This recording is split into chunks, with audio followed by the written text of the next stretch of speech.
At this time, I'll call the meeting to order. I'd like to ask Fire Chief Harold to lead us in the Pledge of Allegiance. Chief Harold. Allegiance to the flag of the United States of America and to the republic for which it stands, one nation, under God, indivisible, with liberty and justice for all. And I've asked Mr. Arcanti to please lead us in prayer. Councilman. May everything we do this evening begin with your inspiration and continue with your saving help. May our work always find its origin in you, and through you reach completion. We ask this of you so that your people will always find comfort and protection in your saving hand, and the freedom we seek in your gentle mercy. Amen. Thank you, Councilman.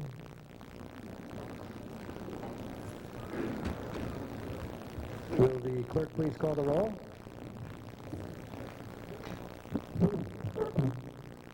McMahon. Present. Negative. Johnson.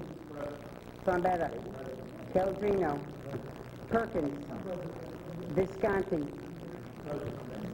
Shanice. Esposito. Sadi. Cavo. Riccello. Diggs. Teicholz. Arcanti. Curran. Knapp. Levy. Riley. Seabury. Stanley. There being 20 present and 1 absent, please let the record reflect that Mr. Negasheth is out of town tonight. With that, we'll open the floor to public speaking. The first 30 minutes of each council meeting are reserved for public speaking. I'd ask any member of the public that wishes to address the council, please do so about an item that is on the agenda tonight, and you must be a resident and or taxpayer of the city of Danbury to address the council. With that, is there any member of the public that wishes to address the council this evening? Any member of the public? Mrs. Waller.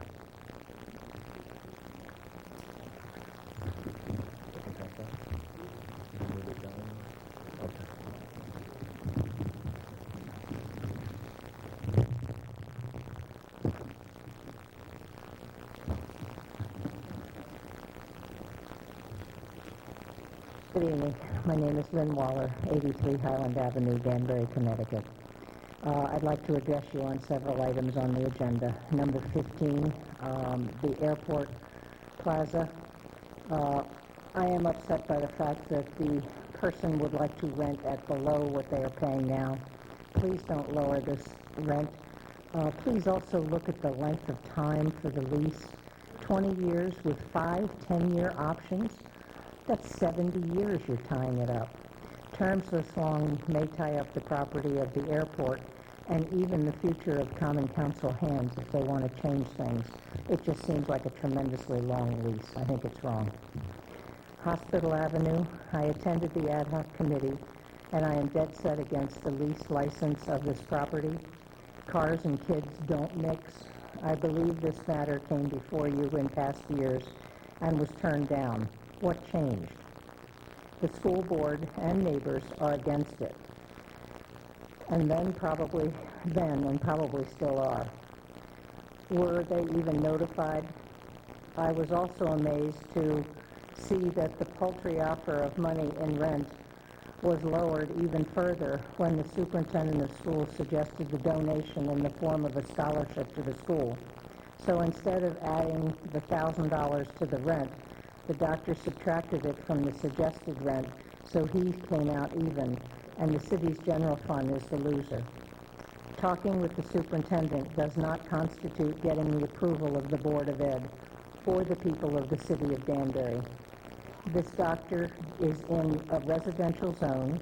He has a brand new, brightly lighted sign, which is not residential friendly. If the doctor's practice has grown so large, may I respectfully suggest that he move to a different office in a different zone instead of encroaching on school property? Please do not vote in favor of item number 31. Item number 33 is the Ives Center.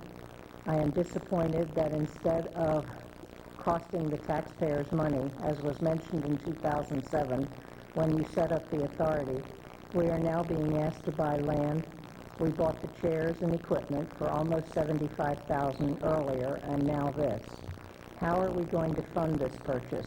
Bonding, fund balance, or through the ticket price? The taxpayers are not an unending supply of money. We can't afford years of this spending spree. Thank you. Thank you. Any other member of the public wish to address the council this evening? Mr. Gunter.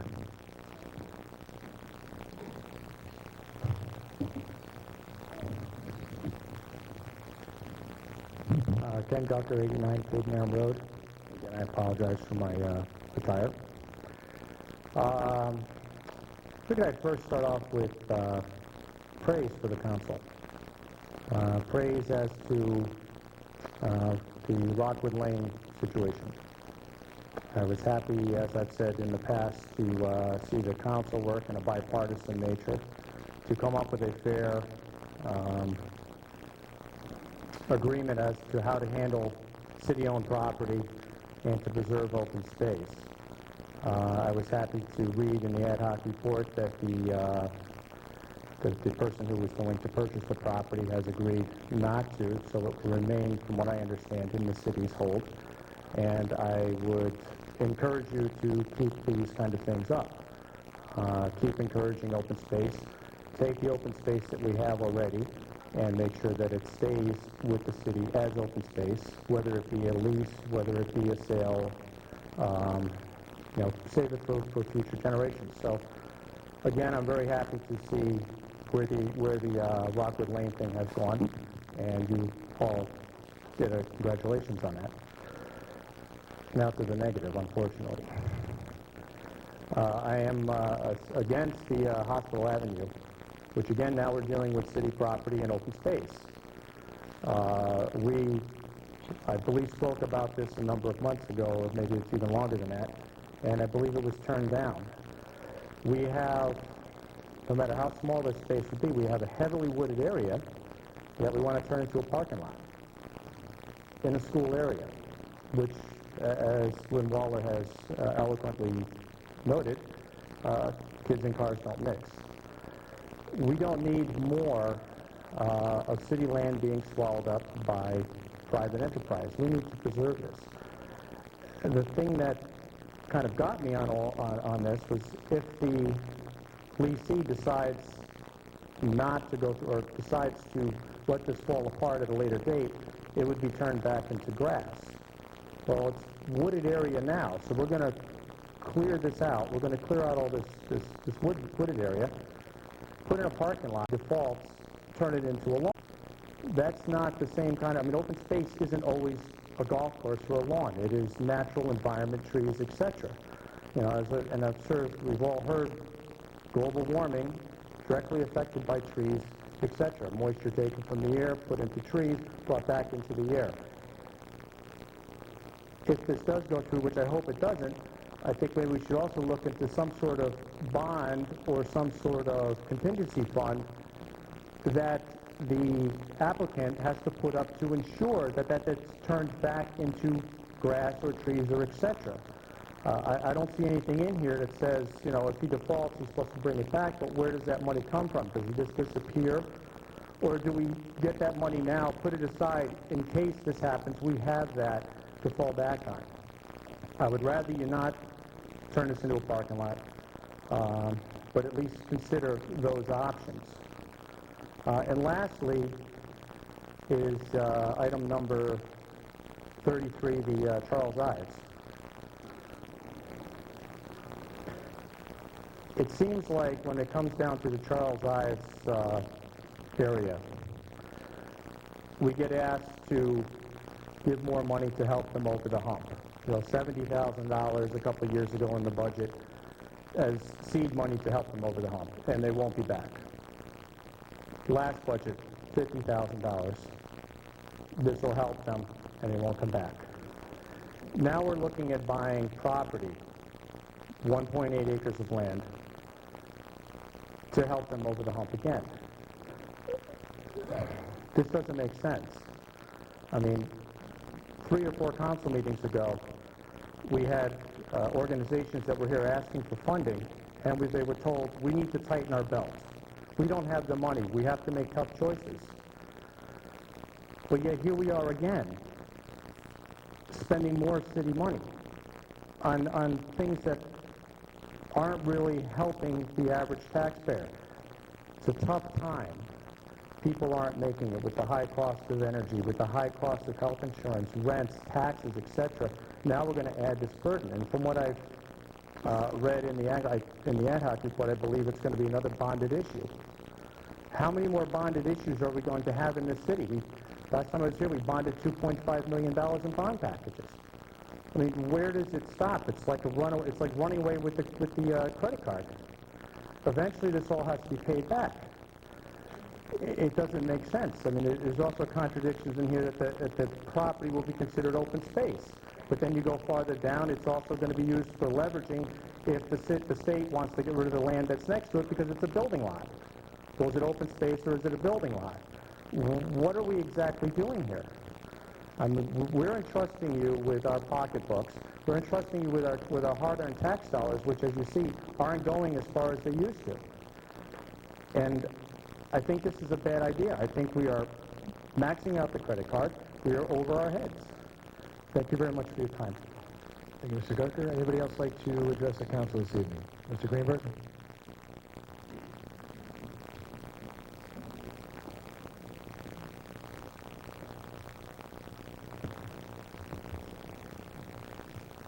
Thank you, Mark. Thank you, Council. Steve, just give your name and address for the record. Steve Greenberg, 11 Wellington Court, Danbury, Connecticut. I'm chairman of the Eyes Authority, and the two people speaking, yeah, very valid points, but I want to tell the history a little bit also. When the new authority was created, the initial funding did not go to the new authority. It went to buy the assets of the old Eyes, which has been in existence for the city since 1974. The assets were acquired at about 10 cents on a dollar. Pretty good investment for the city. The land is also owned by the old Eyes.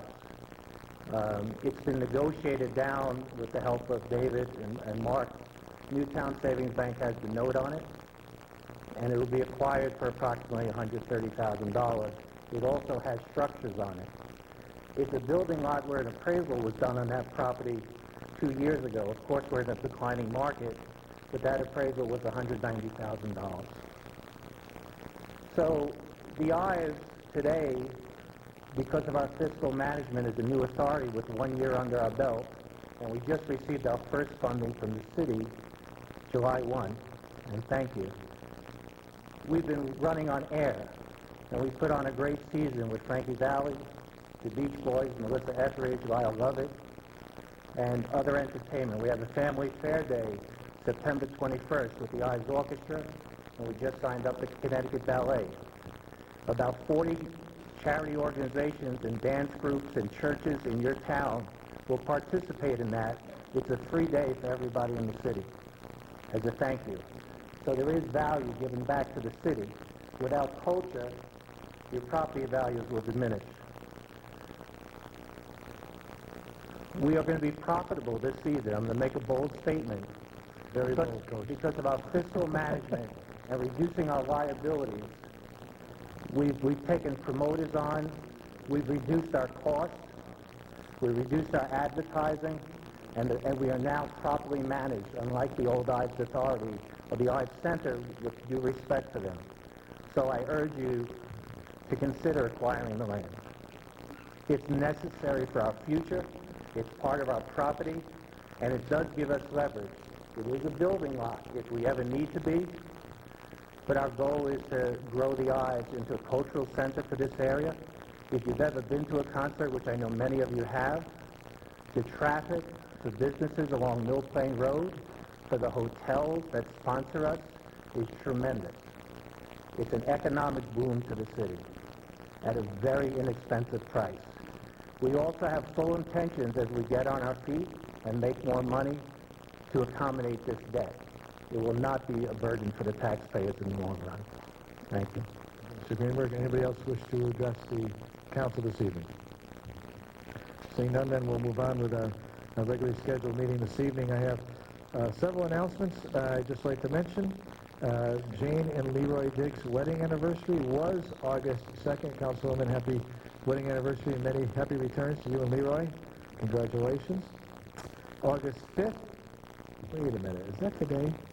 Is Louise and Don McMahon's 40th wedding anniversary. No? 41. 41st. My bad. 31st wedding anniversary. And you're here at the Common Council meeting. God bless you, Councilman. Congratulations, team.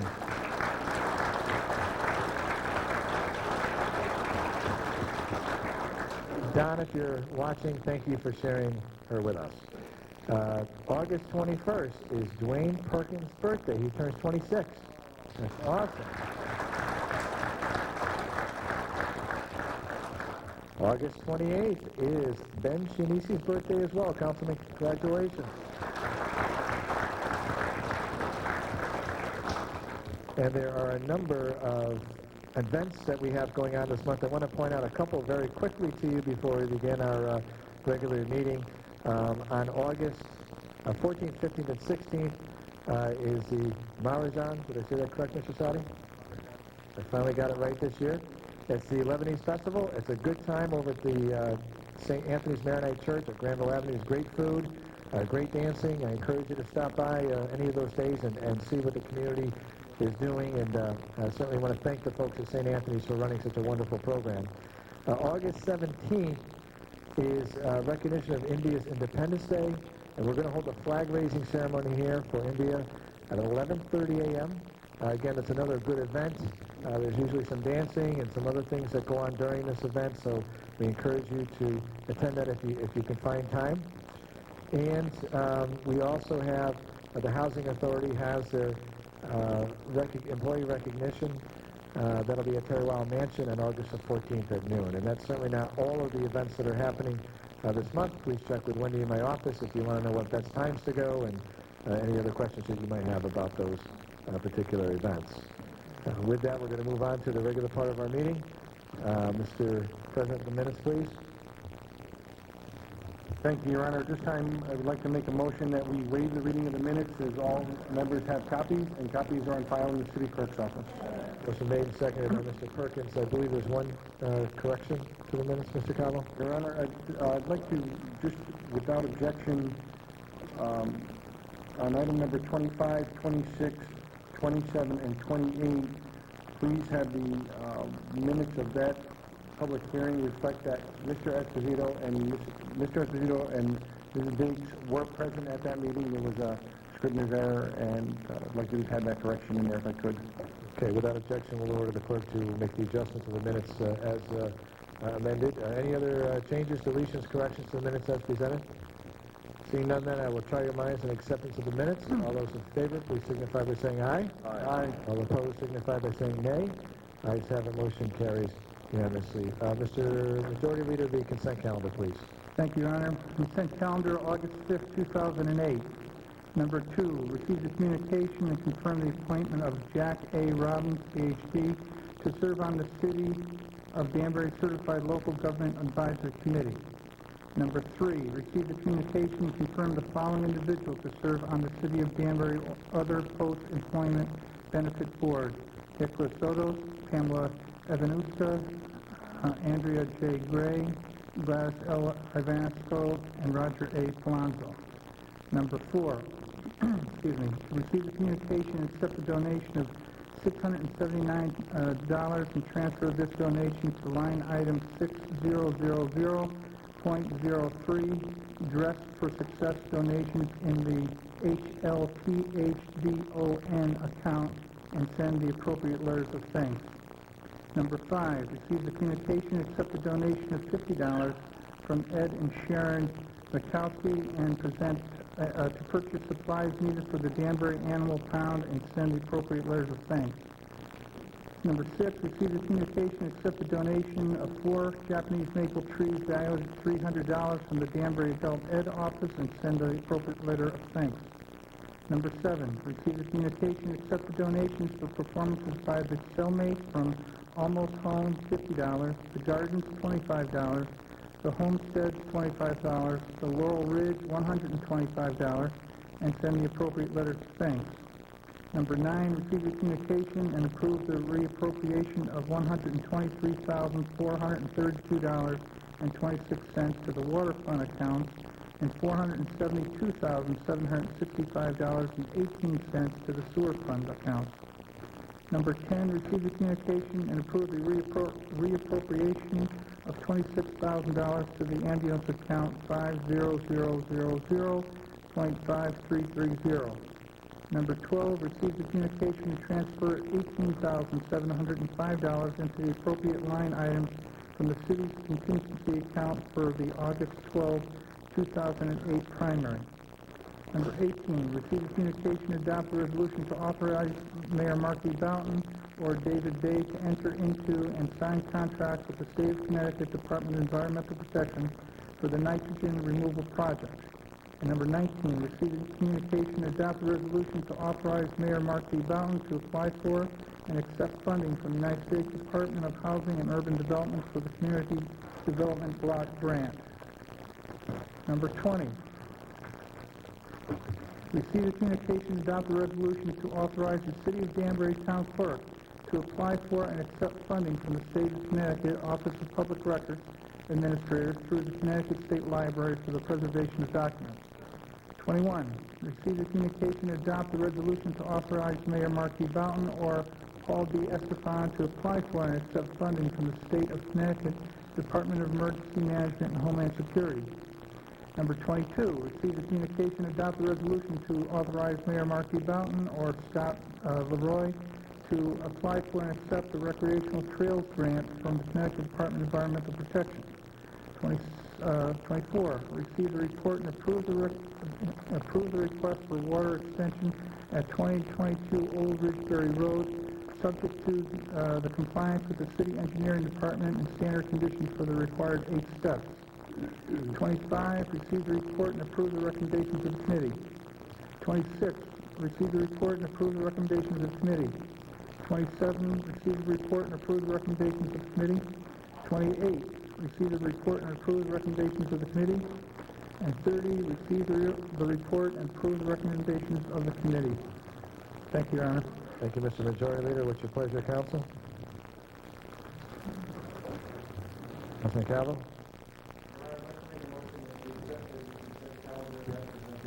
Motion made, seconded by Councilman Sadi.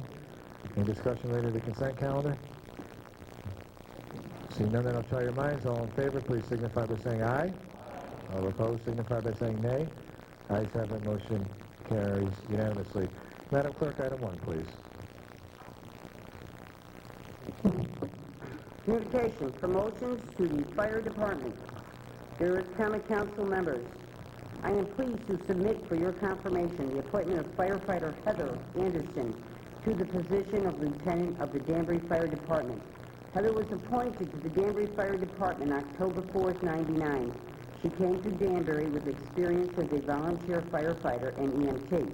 Heather holds a Bachelor of Arts degree in journalism from UConn, as well as an associate's degree in fire technology and administration, for which she received the VFD Educational Award. She has been active in the Danbury community as a volunteer at the babysitters class to teach rescue breathing, creating Spanish/English translations to be used at emergency scenes by the fire department, and creating a study guide of Danbury streets for new drivers. Heather has received numerous awards and commendations. Heather is also a certified Fire Officer 1 and fire instructor. Heather resides in Naugatuck with her husband Bob and her 2 sons, Sean and Danny. Thank you, Madam Clerk. What's your pleasure, Council? Councilman Stanley? Thank you, Your Honor. I would like to make a motion to receive the communication and confirm the appointment of firefighter Heather Anderson to Lieutenant of the Danbury Fire Department. Motion made and seconded by Councilman Calvo. Any discussion about firefighter Anderson's appointment to Lieutenant? Seeing none, then, all in favor of the appointment, please signify by saying aye. Aye. All opposed, signify by saying nay. Ayes have it. Motion carries unanimously. Heather, congratulations.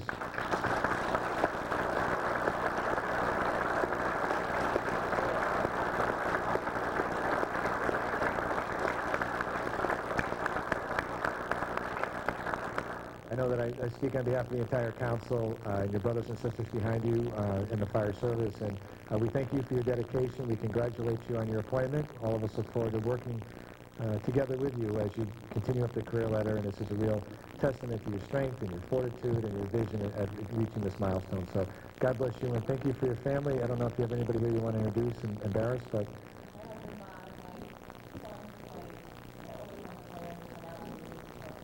Got it.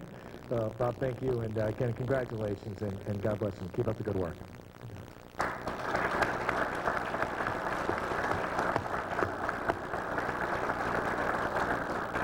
Okay, Madam Clerk. I am also pleased to submit for your confirmation the appointment of firefighter Jordan Leach to the position of fire inspector / deputy fire marshal. Jordan was appointed to the Danbury Fire Department on January 9, 1996 as a firefighter. On December 21st of 2007, Jordan was appointed to the position of provisional fire inspector. He has a bachelor's degree in justice and law administration and is studying for his associate's degree in fire technology and administration at Naugatuck Valley Community College. Jordan has received numerous awards and commendations. Jordan is also a certified Fire Officer 1, Fire Service Instructor, Juvenile Fire Setter Intervention Specialist in Connecticut, Certified Fire Investigator. Jordan currently resides in Plymouth, Connecticut with his wife, Nikki. Thank you, Madam Clerk. What's your pleasure, Council? Councilman Johnson. Thank you, Your Honor. It gives me pleasure to make the motion to confirm the appointment of firefighter Jordan Leach to the position of fire inspector / deputy fire marshal in the Danbury Fire Department. Second. Motion's been made and seconded by Councilman McMahon. Any discussion about Jordan Leach's promotion to deputy fire marshal? Seeing none, then, I'll try your minds on the appointment. All in favor, please signify by saying aye. Aye. All opposed, signify by saying nay. Ayes have it. Motion carries unanimously. Jordan, congratulations.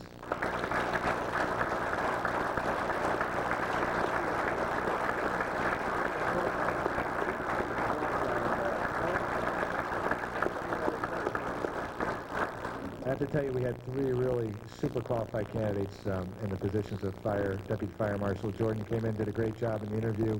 He's been doing a good job for us on a provisional basis, and this just affirms the good work he's doing. So, on behalf of the entire Common Council and the City of Danbury, we congratulate you, Jordan. Look forward to working with you here in City Hall, and keep up the good work. Do you have any family here with you or anything like that? Okay. Good job, and keep up the good work. Congratulations.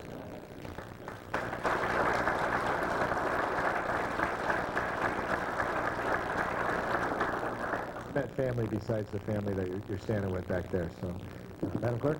I'm also pleased to submit for your confirmation the appointment of firefighter John Osborne to the position of fire inspector / deputy fire marshal. John was appointed to the Danbury Fire Department on July 26th of 93. John is well known in the fire department for his helpful attitude and actions. He was instrumental in completing the new kitchen area at Engine 24 with his plumbing skills. He has received numerous awards and commendations for jobs well done. John is an EMT1 as well as a certified fire service instructor and emergency medical services instructor. John resides in New Milford with his wife Dawn. He has grown children, Karen, Ellen, Glenn, and one grandson, Trevor. Thank you, Madam Clerk. What's your pleasure, Council? Councilman Visconti? Thank you, Your Honor. At this time, I'd like to make a motion to confirm the appointment of firefighter John Osborne to the position of fire inspector, deputy fire marshal. Second. Motion made and seconded by Councilman Chianese. Any discussion about Mr. Osborne's appointment? Seeing none, then I'll try your minds. All is in favor, please signify by saying aye. Aye. All opposed, signify by saying nay. Ayes have it. Motion carries unanimously. Mr. Osborne, congratulations.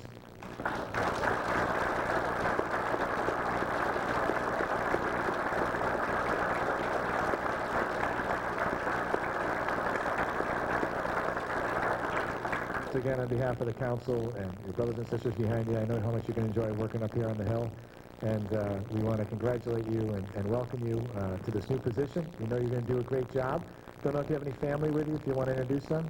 Yes, thank you, Mr. Bear. I have my wife Dawn, and my daughter Karen, and her friend Joe, and my sister Lisa. Welcome, and thank you for saying that. Thank you.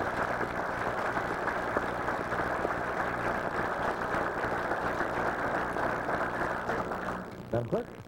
I am also pleased to submit for your confirmation the appointment of firefighter James Russell to the position of Fire Inspector / Deputy Fire Marshal. Jim was appointed to the Danbury Fire Department on July 9th of '01. He quickly became known for his cheerful demeanor and good communication skills. Jim is always ready to lend a helping hand to anyone in need. Jim earned an associate's degree in business from Post College. He is working toward a degree in fire technology and administration from Naugatuck Valley Community College. He is a certified fire service instructor and fire officer as well as an EMT. Jim currently resides in New Milford with his wife, Kathy, and his sons, JJ and Sean.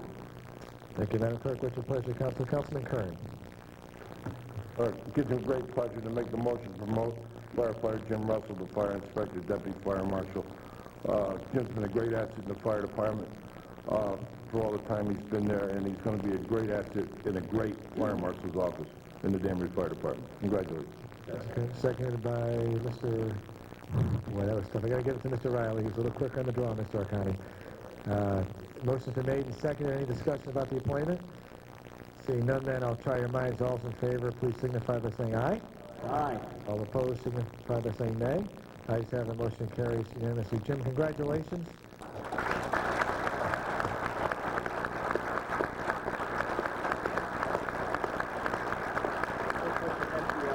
Yeah, right. On behalf of the Common Council, City of Danbury, all the folks behind you, and the Danbury Fire Department, Chief Harold, we wish you the best of luck in your new position. Look forward to working with you here up at City Hall, and thank you for your service so far. I know you got some family members. Maybe you can introduce them for us. My son Sean, my other son's not here tonight. Sorry about that. And this is Sean's brother. Thank you for being here. Congratulations.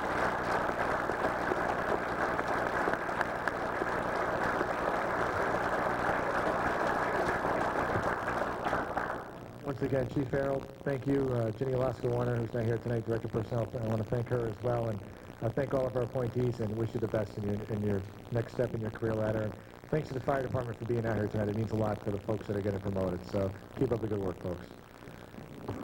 Madam Clerk, items 2 through 7 were consent. Item 8. Excuse me. Yes? Thank you for consideration of these appointments. Sincerely, Mark B. Boughton, Okay, Mayor. thank you, Madam Clerk. We're moving on.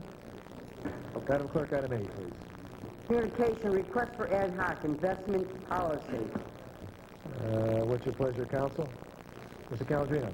Thank you, Your Honor. I'd like to refer this to an ad hoc committee to consist of a representative from the Mayor's Office, the Director of Finance, and the City Treasurer. Ad hoc committee shall, and the City Treasurer, we have that down too? Good. Ad hoc committee shall consist of the following. Since Mr. Calandrino made the motion, he can chair the ad hoc committee.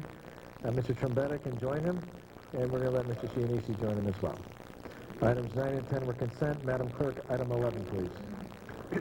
Communication, removal of private debris, Code of Ordinances, Section 17-7. What's your pleasure, Council? Councilwoman McMahon.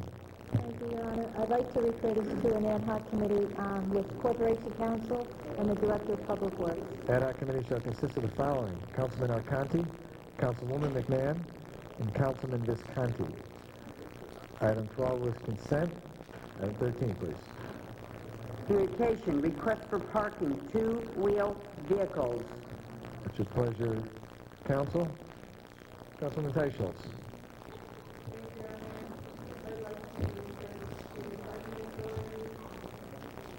Sorry.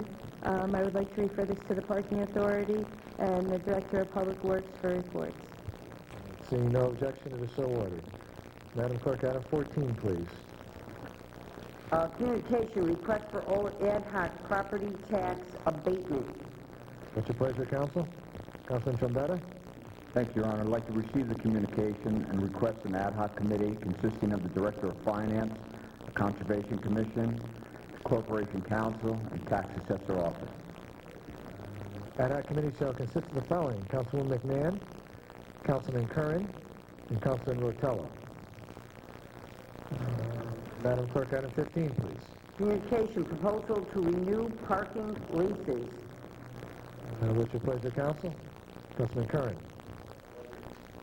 I'd like to refer this to an ad hoc committee to include the Airport Administrator, Corporation Counsel, Director of Planning, and the Planning Committee for a report. Ad hoc committee shall consist of the following: Councilman Knapp, Councilwoman Teicholz, and Councilman Rotello. Madam Clerk, item 16, please. Communication, request for sewer, 28 Tamarack Road. What's your pleasure, Council? Councilman Calvo? Thank you, Your Honor. I'd like to refer this to the city engineer and the planning commission for reports.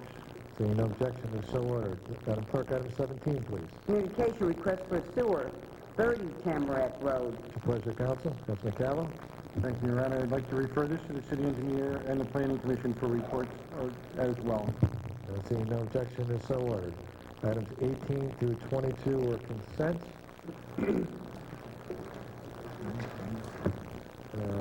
Madam Clerk, item 23, please. Report, fire department statement of condition and property. Mr. Calvo? Your Honor, without objection, I'd like to waive the reading of this report. Is there any objection to waiving the reading of the report? Mr. Johnson objects to waiving the, or are you kidding? Any objection to waiving the reading of the report? Okay, we'll see no objection. We can order the report to be waived, the reading of the report waived without a vote unless there's an objection. So reading of the report will be waived. What's your pleasure, Council? Mr. Calvo? Thank you, Your Honor. I'd like to make a motion that we receive the report, and that would be just receive the report from the fire chief. Motion made to receive the report from the fire chief. Is there a second? Second. Seconded by Mr. Sadi, and now discussion. Discussion under the chief's report. Mr. Lee?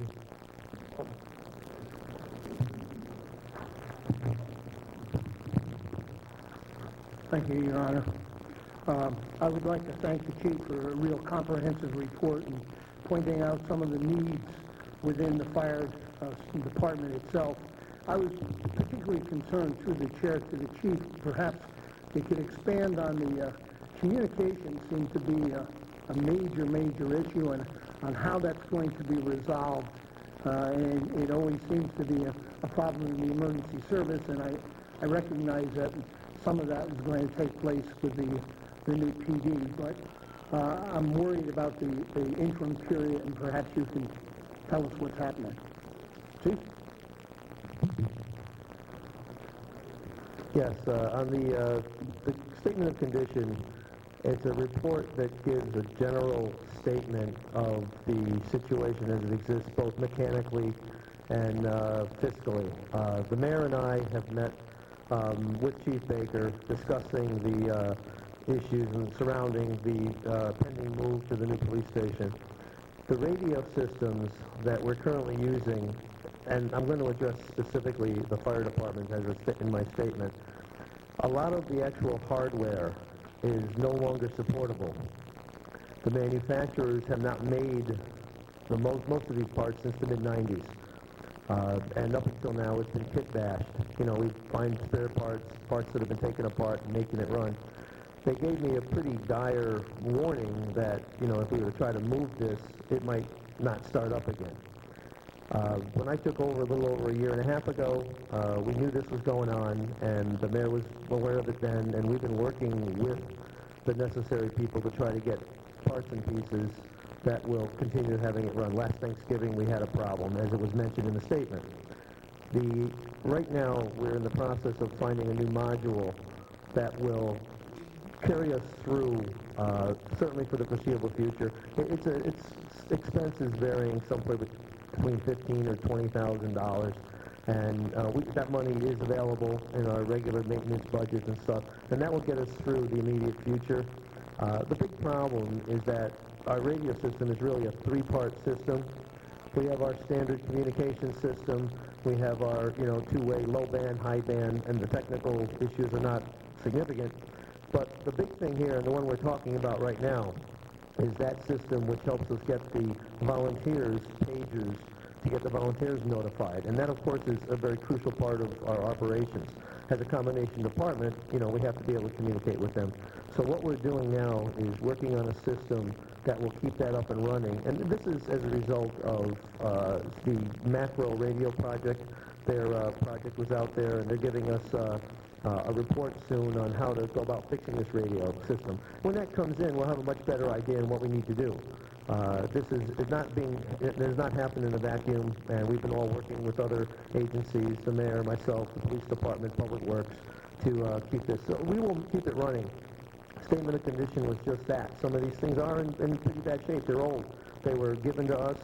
Some of them were used when we got them. So without belaboring the point, this is a situation that is under control. We're going to continue to make it work, and we'll fix it as we go along. But by virtue of the city ordinance, I had to put down what we're really dealing with, and that is where that comes from. Further If I may, questions? Your Honor. Thank you, Chief. I noticed in your report you highlighted it in such a way that the severity of it all, and I appreciate what you do in your report. On more of a minor basis, I see there's a comment about the driveway on Engine 24. It seems somewhat minor in nature, and I was just wondering, perhaps you can give us an idea on that. I know that probably won't be a capital expenditure type of thing, but... Well, no, but once again, my statement of condition is to report on the condition of both the physical properties as well. And the driveway over there, remember Engine 24 at Commerce Park was all built on swampland. It was all backfilled with stones, and it's now becoming 35 years old or so. The substrate of the parking lot is beginning to give way. We had a small washout last year, and we've patched it. It's now at the point where it has to be repaired. It's probably going to have to be totally dug up, regraded, and redone right from scratch. And that, once again, is just a physical statement of condition. That's why it's in the report.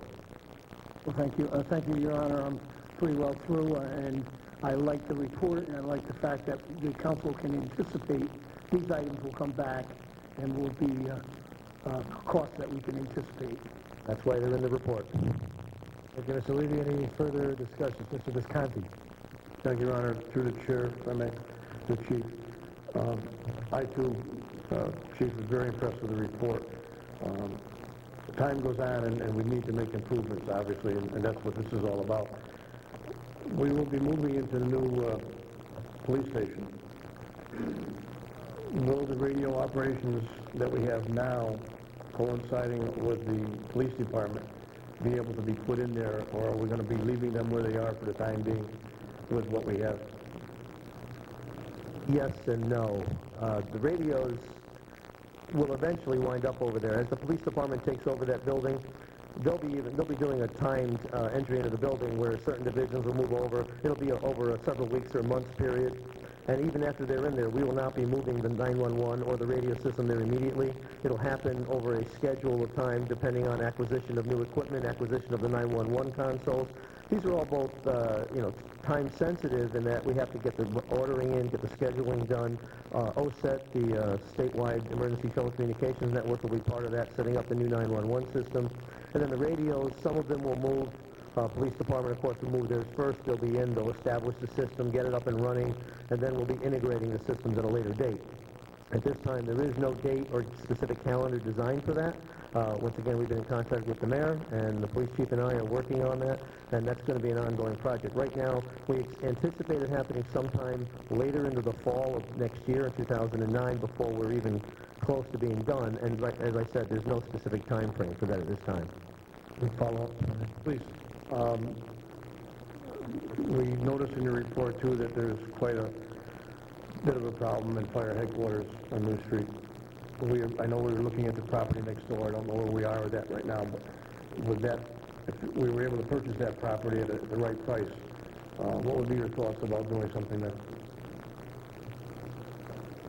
Wow, that'd be like Christmas.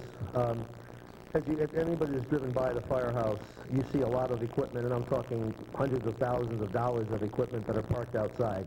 Fire department, our needs, and therefore our capabilities have grown.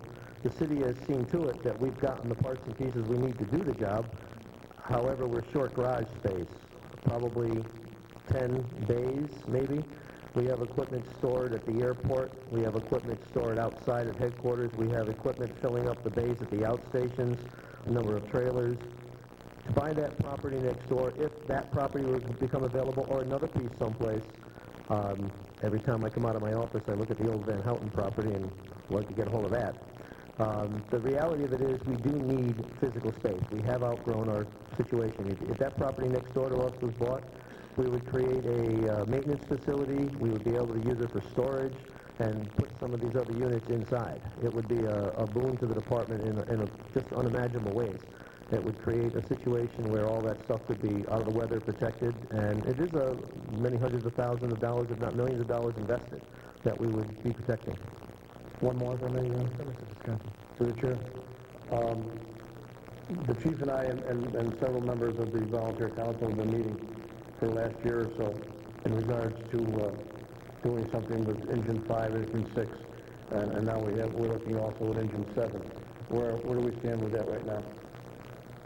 That statement in there regarding the potential construction of a firehouse and consolidating the 3 units into a single firehouse, it's a statistical, logistical idea that once we get rid of the 3 separate firehouses, which are both they're becoming untenable. They're hard to maintain, they're expensive to maintain, and they're not suitable for the fire trucks that are in them. I just talked to Engine 7 tonight, and they bought a fire truck. They're in the process of receiving a new fire truck in the next 3 or 4 weeks, and they had to buy the truck that would fit into the bay rather than a truck that was best suited for their mission.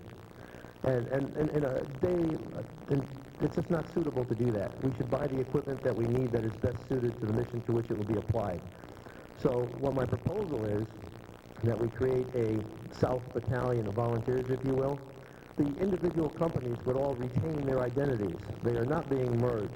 There would still be Squad 6, Squad 7, and Worcester Hose.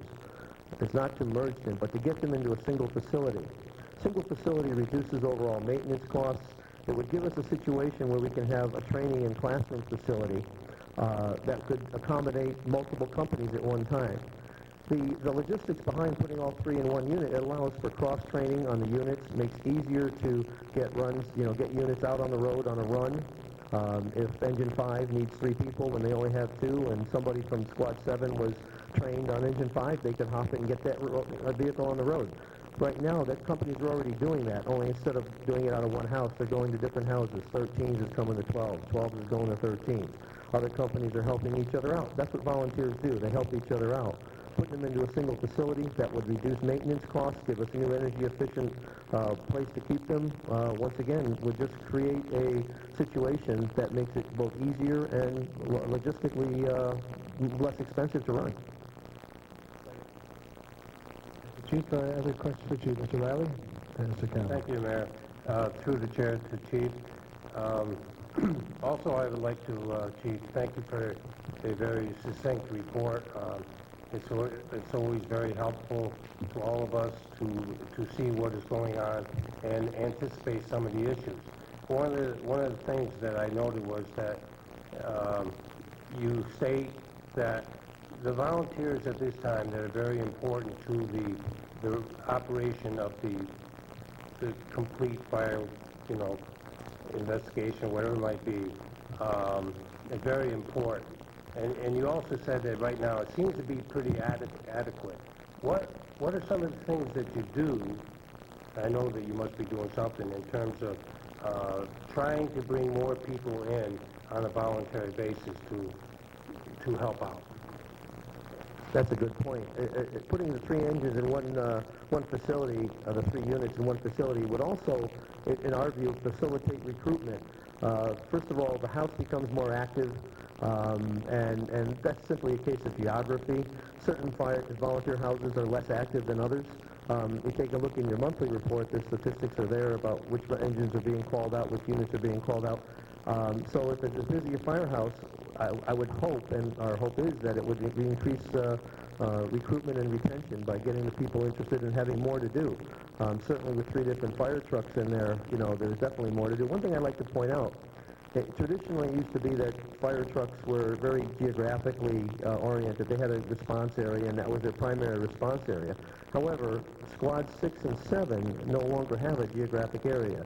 Every time they go out, or basically every time we have a fire, one of those companies is going out, sometimes both. They go all over the city. So the geographical location of their firehouses is no longer a big sticking point because Engine 7 will go to Ann Hack for a fire. Squad 6 will come across and go to Nabby Road for a fire, depending on who's on call, who's available. Because of the nature of their apparatus, they do more than simply go and put water on the fire. They're vital to the operation of the career department because they come in, they're a salvage company, they have air for our air bottles, they help us with lighting, they help us with power generation, so they go everywhere. So they're no longer geographically restricted. So it doesn't matter where we put them, they're going to be busy, they're going out. And that's another point of this. So wherever we end up putting them, they're still going to maintain their response. I'm going to address your question, or... Okay. Thanks, Chief. Mr. Cava, then Mr. Sadi. Your Honor, I'd like to also thank the Chief for his detailed report, especially the fleet inventory and condition, which is very well done in the report, Chief. What I'd like to do... by the way. Jimmy says you made him work 3 days for that. What I'd like to do is I'd like to give you the opportunity to brief my colleagues on the findings at Engine 24's structure. I know that in the report, this was prior to work that was done over there in conjunction with Antonio Idarolo, Director of Public Works, and city engineers, and I'd just like to give you the opportunity to update everybody on the findings of that while you're up here tonight. Very well. Engine 24, as you know, as I spoke of earlier, was built by the Seymour Powers Company back in the early 70s, and it was donated to the city, along with a fire truck, I might add. And the firehouse there is now approaching 40 years old, and there's been some settling of the property. However, we did an engineering study that we had to dig out a footing for. And I'd like to thank both Duke Hart and Antonio for allowing us to do that. The city provided the labor and the machinery to do that, saving the fire department a ton of money, for which I am very thankful. The engineer came in and has done the report. I have not got the final report. However, the preliminary report is that the building itself is not structurally unsound. The wall that seems to have separated from the steel frame structure was simply a facade wall that has separated from the bearing wall. Bearing wall is not moved, footing has not moved, the building has not moved. This is settling that's due to the surface area of the ground. The wall will be repaired. When I get the final report, we'll find out just what it's going to cost to put it back together. But the fact that the building's not structurally unsound is huge. It's going to be, whatever the cost is, now it's going to be far less than we were fearing. So that's all a good thing. Engine 24 the final report should be in 2 to 3 weeks. When I get that, I'll report next month. I'll put it in my monthly report and let you all know what that was. Thank you, Chief. Thank you, Chief. Mr. Sadi. Thank you, Your Honor. More of a comment than a statement. With regard to the potential consolidation as we go down the road here, as a representative of the 4th Ward, and some of the firehouses considered for consolidation, Worcester, Waterwich, and Citizens, which serve the lower 3rd, the 4th, and the 5th Wards. What I just want to make sure is that there is some geographic integrity to the location of potential land where a consolidated department might be built. And I know that's been stated out in the media, but I want to have that on the record. And I know that these departments serve not just geographic areas, but across the whole city, as the Chief said. But there is another consequence, is insurance premiums are affected by your location to firehouses. So, and neighborhood firehouses do add some integrity to the neighborhood. They serve as a central rallying point. So just to keep that in mind, Chief, as we move along. Thank you. Yeah, you're very welcome. But you're right. The firehouse, we are looking to somehow put that on the south end of town to keep that, geographic area generally, in mind there. And Councilman Visconti and I, we've looked at a number of pieces of property, all on the historic south end of that area of town. And it definitely, we're not going to move it out of that general area. It'll be, on the south end, for sure. Thank you, Mr. Sadi. Thank you, Chief. Any other discussions about the statement of conditions? Chief, anything else that you'd like to buy tonight that we can fund for you? I have a list in my pocket. I'm sure you do. But I publicly want to thank you for your thoroughness on the report, for doing just a terrific job in your tenure so far as Chief. It's been a pleasure working with you. And we'll knock these issues out one by one, as we always do as a community, and we'll get them done. Thanks, Chief. With that, we have a motion on the floor to accept the report. It's been seconded. All those in favor of acceptance of the report, please signify by saying aye. All opposed? Ayes have it. Motion carries unanimously. Item 24 through 28 were by consent. Madam Clerk, item 29, please. Ad hoc report and ordinance, awarding of contract, Code of Ordinances, Section 2-152. Okay, Mr. Arcani, excuse me, Mr. Cavo, want to read the report? Ad hoc report, Code of Ordinance, Section 2-152, awarding of contract. Honorable Mark D. Boughton, Mayor, Common Council members. Chairman Joe Cavo called the meeting to order at 5:30 p.m. In attendance were Councilman Arcanti, Laszlo Pinter, Deputy Corporation Counsel Charles Volpe, Purchasing Agent, David St. Hilaire, Director of Finance, and ex officio members Councilwoman Stanley and Councilman Trombetta, and members of the public. Councilman Sadi was detained in traffic. Councilman Seabury entered the meeting at 5:40 p.m.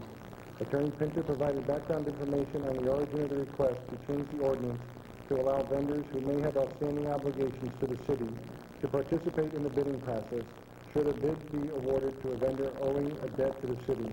The funds would then be applied towards the delinquency, and administrative watch would be required to ensure adherence to the program. Mr. St. Hilaire spoke in favor of the proposal, stating that there are many different receivables which may need to be paid. The city will have the opportunity to make awards to the lowest bidder and collect outstanding debts from the vendors. Discussion followed regarding bonds, protections and defaults, and binding successors. Councilman Arcani moved to recommend adding subsection E. Councilman Cavo seconded the motion. Motion carried by unanimous vote.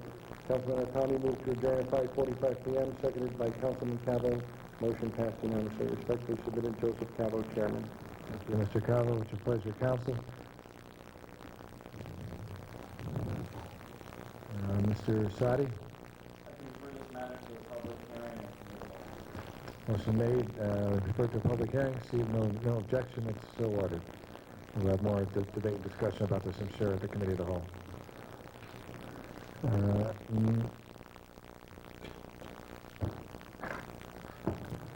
Madam Clerk, item 30 was consent. Item 31, please. No, not 31. Mr. Calendino, item 31, please. Thank you, Your Honor. Your Honor, I'd like to make a motion to receive the report from the ad hoc committee and approve the license agreement as recommended. We've got to read the report first, Mr. Calendino, but having said that, we'll ask Mr. Knapp, as chairman of the committee, to read the report. We'll get right back to you, Mr. Calendino. Thank you. Thank you, Your Honor. Ad hoc report, lease 84 Hospital Avenue, July 8, 2008. Chairman Jack Knapp called the meeting to order at 7:15 p.m. In attendance was committee member Greg Seabury. Committee member Fred Visconti was unable to attend. Also in attendance was Les Pinter, Deputy Corporation Counsel, Antonio Idarola, Director of Public Works, ex officio member Mary Teisholz, Paul Jaber, attorney, Dr. Anton Fry, applicant, and members of the public. Mr. Knapp stated the charge of the committee was to request to lease land located at 8th Avenue. Mr. Knapp said the report from the planning department was negative and asked Mr. Pinter to explain. Mr. Pinter said that the requirement of state law is to provide a report. The council would have to override a negative planning commission recommendation by 2/3 vote. Mr. Seabury said that he didn't ever remember going against the planning commission recommendation. Mr. Idarola said that the property abuts the Broadview Middle School property. The heavily wooded property is 18 feet by 150 feet and would have a fence that could be mutually accessible. Public Works had no negative referral, but would like traffic and Public Works to review it. Mr. Knapp asked about the lease term. Mr. Pinter said the initial lease term is 3 years and yearly after that. The rent is $2,500 plus a $1,000 scholarship. And the superintendent of schools has no objection to the proposal. Mr. Jaber said that the property meets zoning regulations without the additional property, but the Dr. Fry's practice has grown tremendously and could use the extra parking.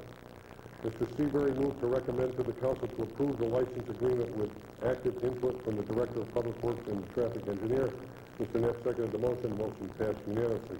Mr. Seabury moved to adjourn the meeting at 7:35, seconded by Mr. Knapp. The motion passed unanimously. Respectively submitted, Jack Knapp, Chairman. Mr. Knapp, Mr. Calendino, would you like to try your motion again? Once again, Your Honor. Yes, please. I'd like to make a motion to receive the report from the ad hoc committee and to approve the license agreement as recommended. It's been made and seconded by Mr. Cavo. Discussion under this item. Mr. Asadi. Thank you, Your Honor. I don't believe that this council should be changing abutting land to conform to the needs of a business that has a significant presence in the neighborhood, whose zoning for its current number of parking places complies with what it was approved for, as noted by the attorney in the record here. That sort of planning and zoning by legislative act of the council to increase parking, I have a problem with that, especially since when this was approved initially and the way the parking was set up was, I would imagine, conformed with the traffic requirements at the time, and if it's pre-existing non-conforming, we also should not be expanding it. So either way, I don't believe we should. If a business is successful and it needs more parking, it needs more space, then maybe it should move to another location or deal with its success where it's located. I just don't feel that based on the history of this project as well as what it would impact, taking school property, taking down these trees to benefit a private business is not in the best interest of the council or the neighborhood. We're voting against this. Thank you, Your Honor. Thank you, Mr. Sadi. Any further discussion? Mr. Rotella. Thank you, Your Honor. Through the chair to the Director of Public Works. Mr. Iadarola. Feeling very purpley tonight, I might add again. Like that tie? I think it's a great tie. Go ahead, Mr. Rotella. Okay, before we...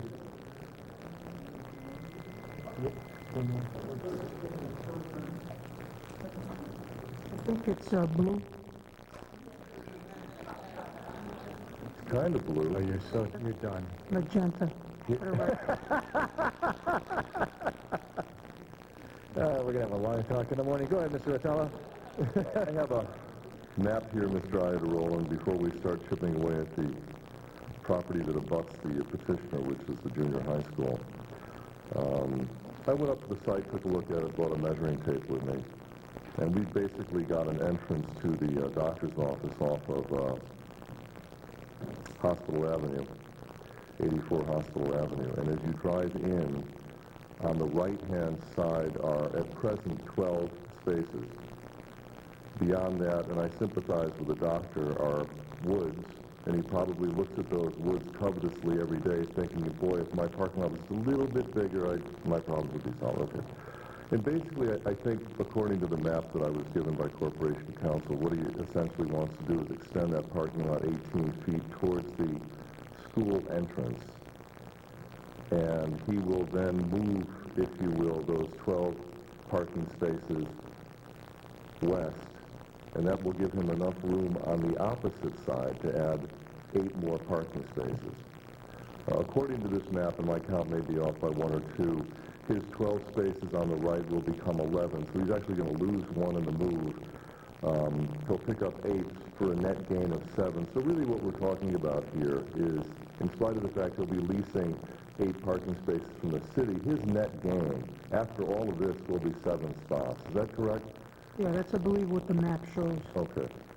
Now, there's a couple of mature trees on the property. There's a maple. It probably has a circumference of 70 to 80 inches.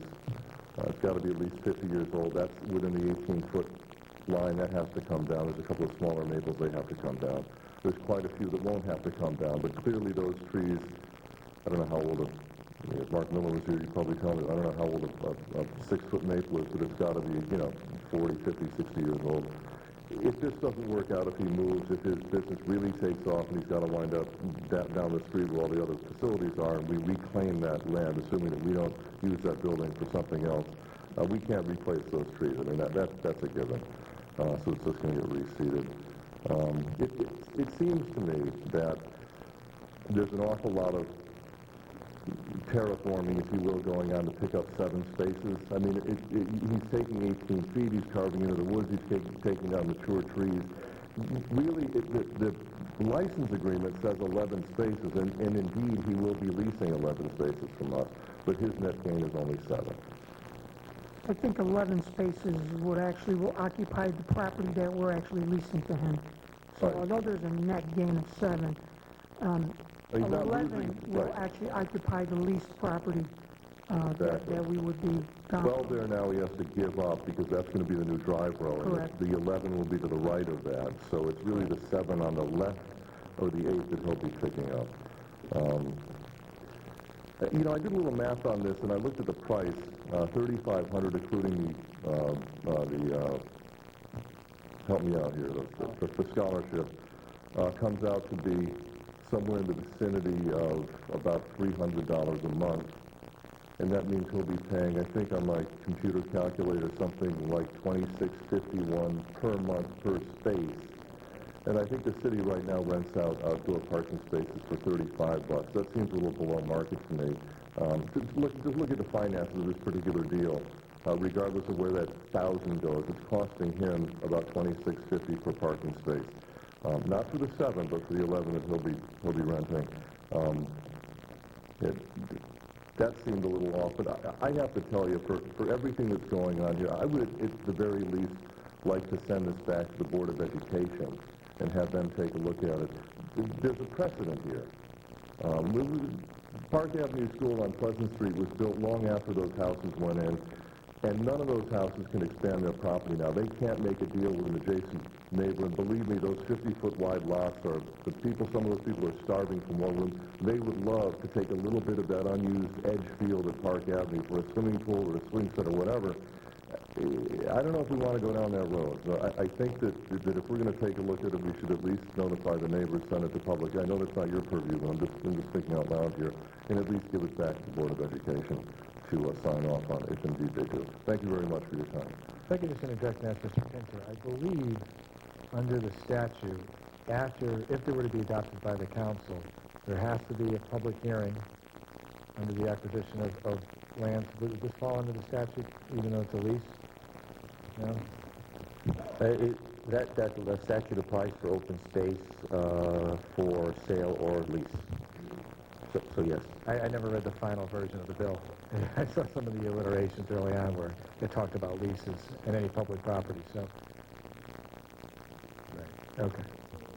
The sale or transfer. Right, Mr. Sadi? Okay. Okay. Let's move on then. Any other discussion about Mr. Knapp? Thank you, Your Honor. Having chaired this ad hoc, I have a little bit of insight to exactly what the applicant is looking for, and understanding that it is 11 spaces that we will own and there will only be 7 of a net gain. The concern, or the thing that jumped out at me during the course of the ad hoc meeting was the fact of traffic. I know it was mentioned earlier by some of the public. And the traffic that he incurs now is by the size of the building, his success of his business, and God bless him, he's got a successful business going. But it's the hustle bustle in and out of the parking lot. It's the cars that get jammed up, not only waiting to try to find a parking place, but coming in and coming out. So that was the key thing in my mind when proposing and voting positively on this at the ad hoc, and why I'll be voting. One of the main reasons I'm voting positive for it tonight is I'm not a traffic engineer, although I did have 6 years on the zoning commission, so I've heard enough of traffic engineers to last me a lifetime. I think that it would, if anything, ease the traffic scenario that they're living with and working with now. As far as the trees getting taken down and what's being proposed, I know that the fence that we talked about that Mr. Idarola had brought to us there was going to be a gate for a chance if there was a big event at Caplanis Field and there was additional parking needed, that would be available to us, although that's not part of what's in our agreement. That is something that we did discuss and try to move forward with that evening. So I'll be voting for it in a positive way this evening, and just wanted to make those statements and clarify for everybody exactly what did happen as far as openness went. Thank you. Thank you, Mr. Knapp. Further discussion about this issue. Mr. Sadi, second thing? Thank you, Your Honor. I just want to point out that there have been requests before this council in the past from businesses on South Street and across the city to either lease or buy city land specifically to expand their parking places, their parking lots. And as far as I remember on this council, most if not all of them have been either denied, tabled, or withdrawn for some reason or another. I think that getting into this precedent is dangerous without it being through a land use determination, unless we want to surplus the land based on a lack of need of it or isolation of that property like we've discussed here, and deal with it that way. That's my final comment. Thank you. Thank you, Mr. Sadi. Mr. Visconti. Thank you, Your Honor. Just to reaffirm what Councilman Asadi just said, there's also a recommendation from the Planning Commission, which is a negative recommendation. So, again, I think if Dr. Fry took perhaps a better look at the property before he even built the office building, then maybe we wouldn't have this problem sitting before us tonight. I will be voting against this. Thank you. Thank you, Mr. Visconti. Further discussion? Mr. Perkins. Thank you, Your Honor. I get a little concerned when I see folks work so hard to manipulate a piece of good state legislation, basically for the good of an individual, even though it goes against a planning report. Seems a little much. Mr. Perkins. Thank you, Your Honor. To the Corporation Counsel.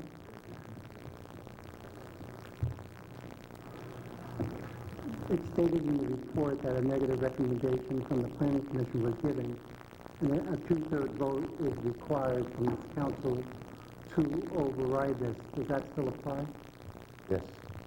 Still does. It applies because this first came in as a lease, actually. The Planning Commission received it as a lease. They acted on it.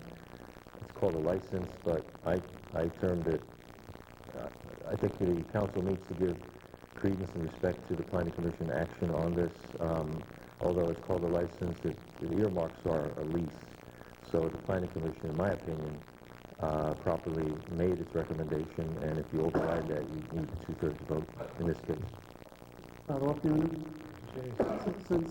When did it become or why did it become a license agreement instead of staying as a lease, which would require a public hearing? Well, I think the license was drafted by counsel for the petitioner in an effort to try to... A license is a simpler document. It's easier to abrogate by both sides, shorter term generally. It's not recorded on the land records. Typically, you don't need Planning Commission approval for a straight license. And I think that for ease of consideration, that's what they submitted when we got to the early negotiations. And so I was curious, so going back to 14 votes that we needed this evening to overturn this? 14 votes.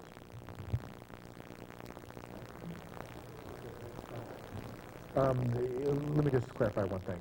The reason that this was listed as a license was not to circumvent a state statute. That was the request of the applicant because of the provisions in the agreement to back out of it if it didn't work out or if the city wanted to end it. Within literally, I think, a 30 or 60-day notice. I haven't read it in a while. But I just want to be clear that that's, Mr. Kinney, you might want to just address that.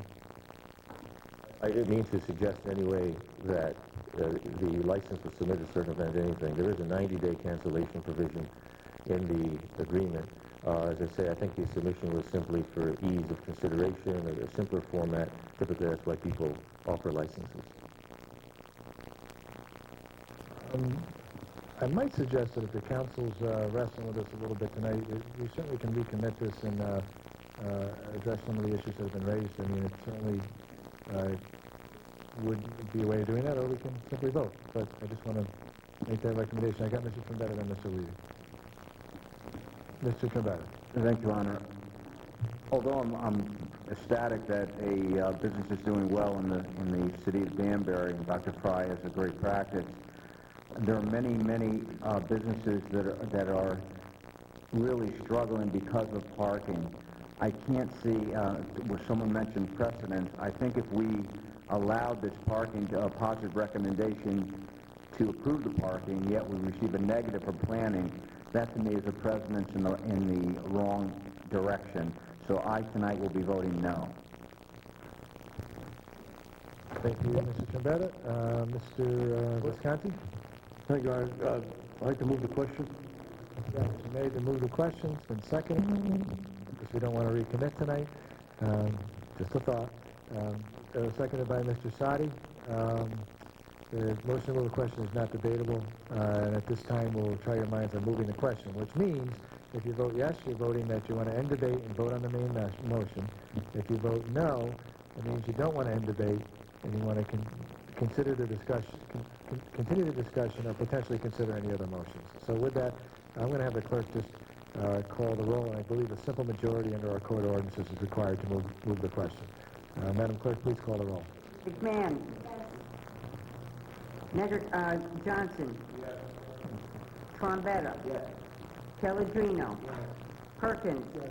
Visconti. Yes. Feeney. Yes. Esposito. Yes. Sadi. Yes. Cavo. Yes. Vitello. Diggs. Teichholz. Arcanti. Curran. Knapp. Levy. Riley. Seabury.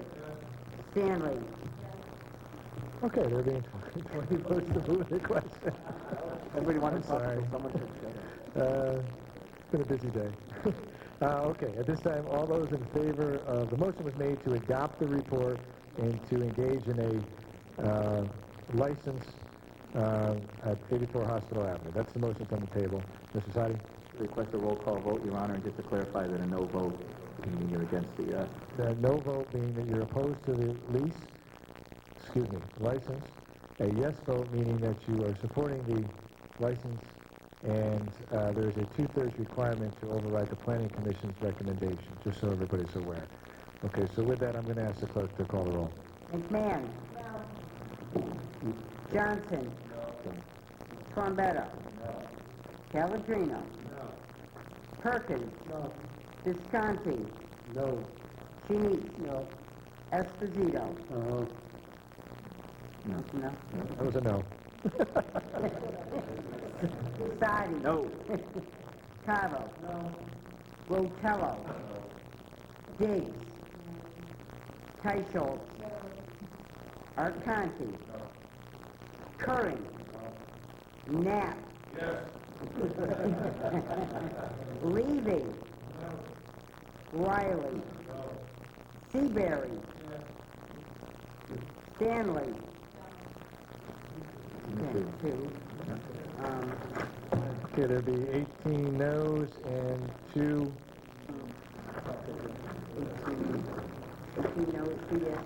yeses and 1 absent. Yeah. Okay, Madam Clerk, we're going to move on to item 32, please. Ad hoc report, Yucatan Bowling Lane lease. Ad hoc report, Mrs. Stanley? Your report?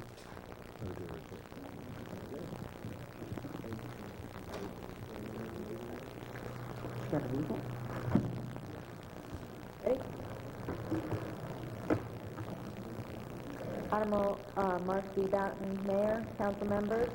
Councilwoman Stanley called the meeting to order at 6:04 p.m. In attendance were committee members, Councilman Arcani and Sadi, Laszlo Pinter, Deputy Corporation Counsel, ex-officio members, Councilman Nagershev, Seabury, Trombetta, and Cabo were also present. Also in attendance were Gerald Tricola, current tenant, Ken Nelson, the proposed tenant, and Heather Nelson, attorneys Aaron Bowman and Adam Cohen, representing Mr. Tricola. Councilman Johnson joined the meeting at 6:06 p.m., Councilwoman McMahon at 6:15 p.m., Councilman Levy and Chinisi at 6:25 p.m., and members of the public were also in attendance. Councilwoman Stanley stated the call of the meeting was to consider the Duckton Bowling Lanes lease. The letter of request for the ad hoc committee was read to Mr. Tricola. The current tenant would like to enter into agreement with Mr. Nelson to purchase the business. Attorney Cohen, representing Mr. Tricola, stated that his client would like to grant Mr. Nelson the right to run the business with the option to buy in 3 years. Mr. Tricola would have the right to end the agreement, and in case of default on the rent, Mr. Nelson would be liable. Mr. Tricola would remain on a consulting basis and would earn a salary for such until the assignment of novation. Permission is requested to delegate the rent payment to Mr. Nelson. Discussion followed regarding the responsibility of payment of rent should there be default, background check, credit check, and insurance coverage. The committee members expressed their concerns for the city's interest as owner of the building. Inquiries were made regarding the bid process for leases.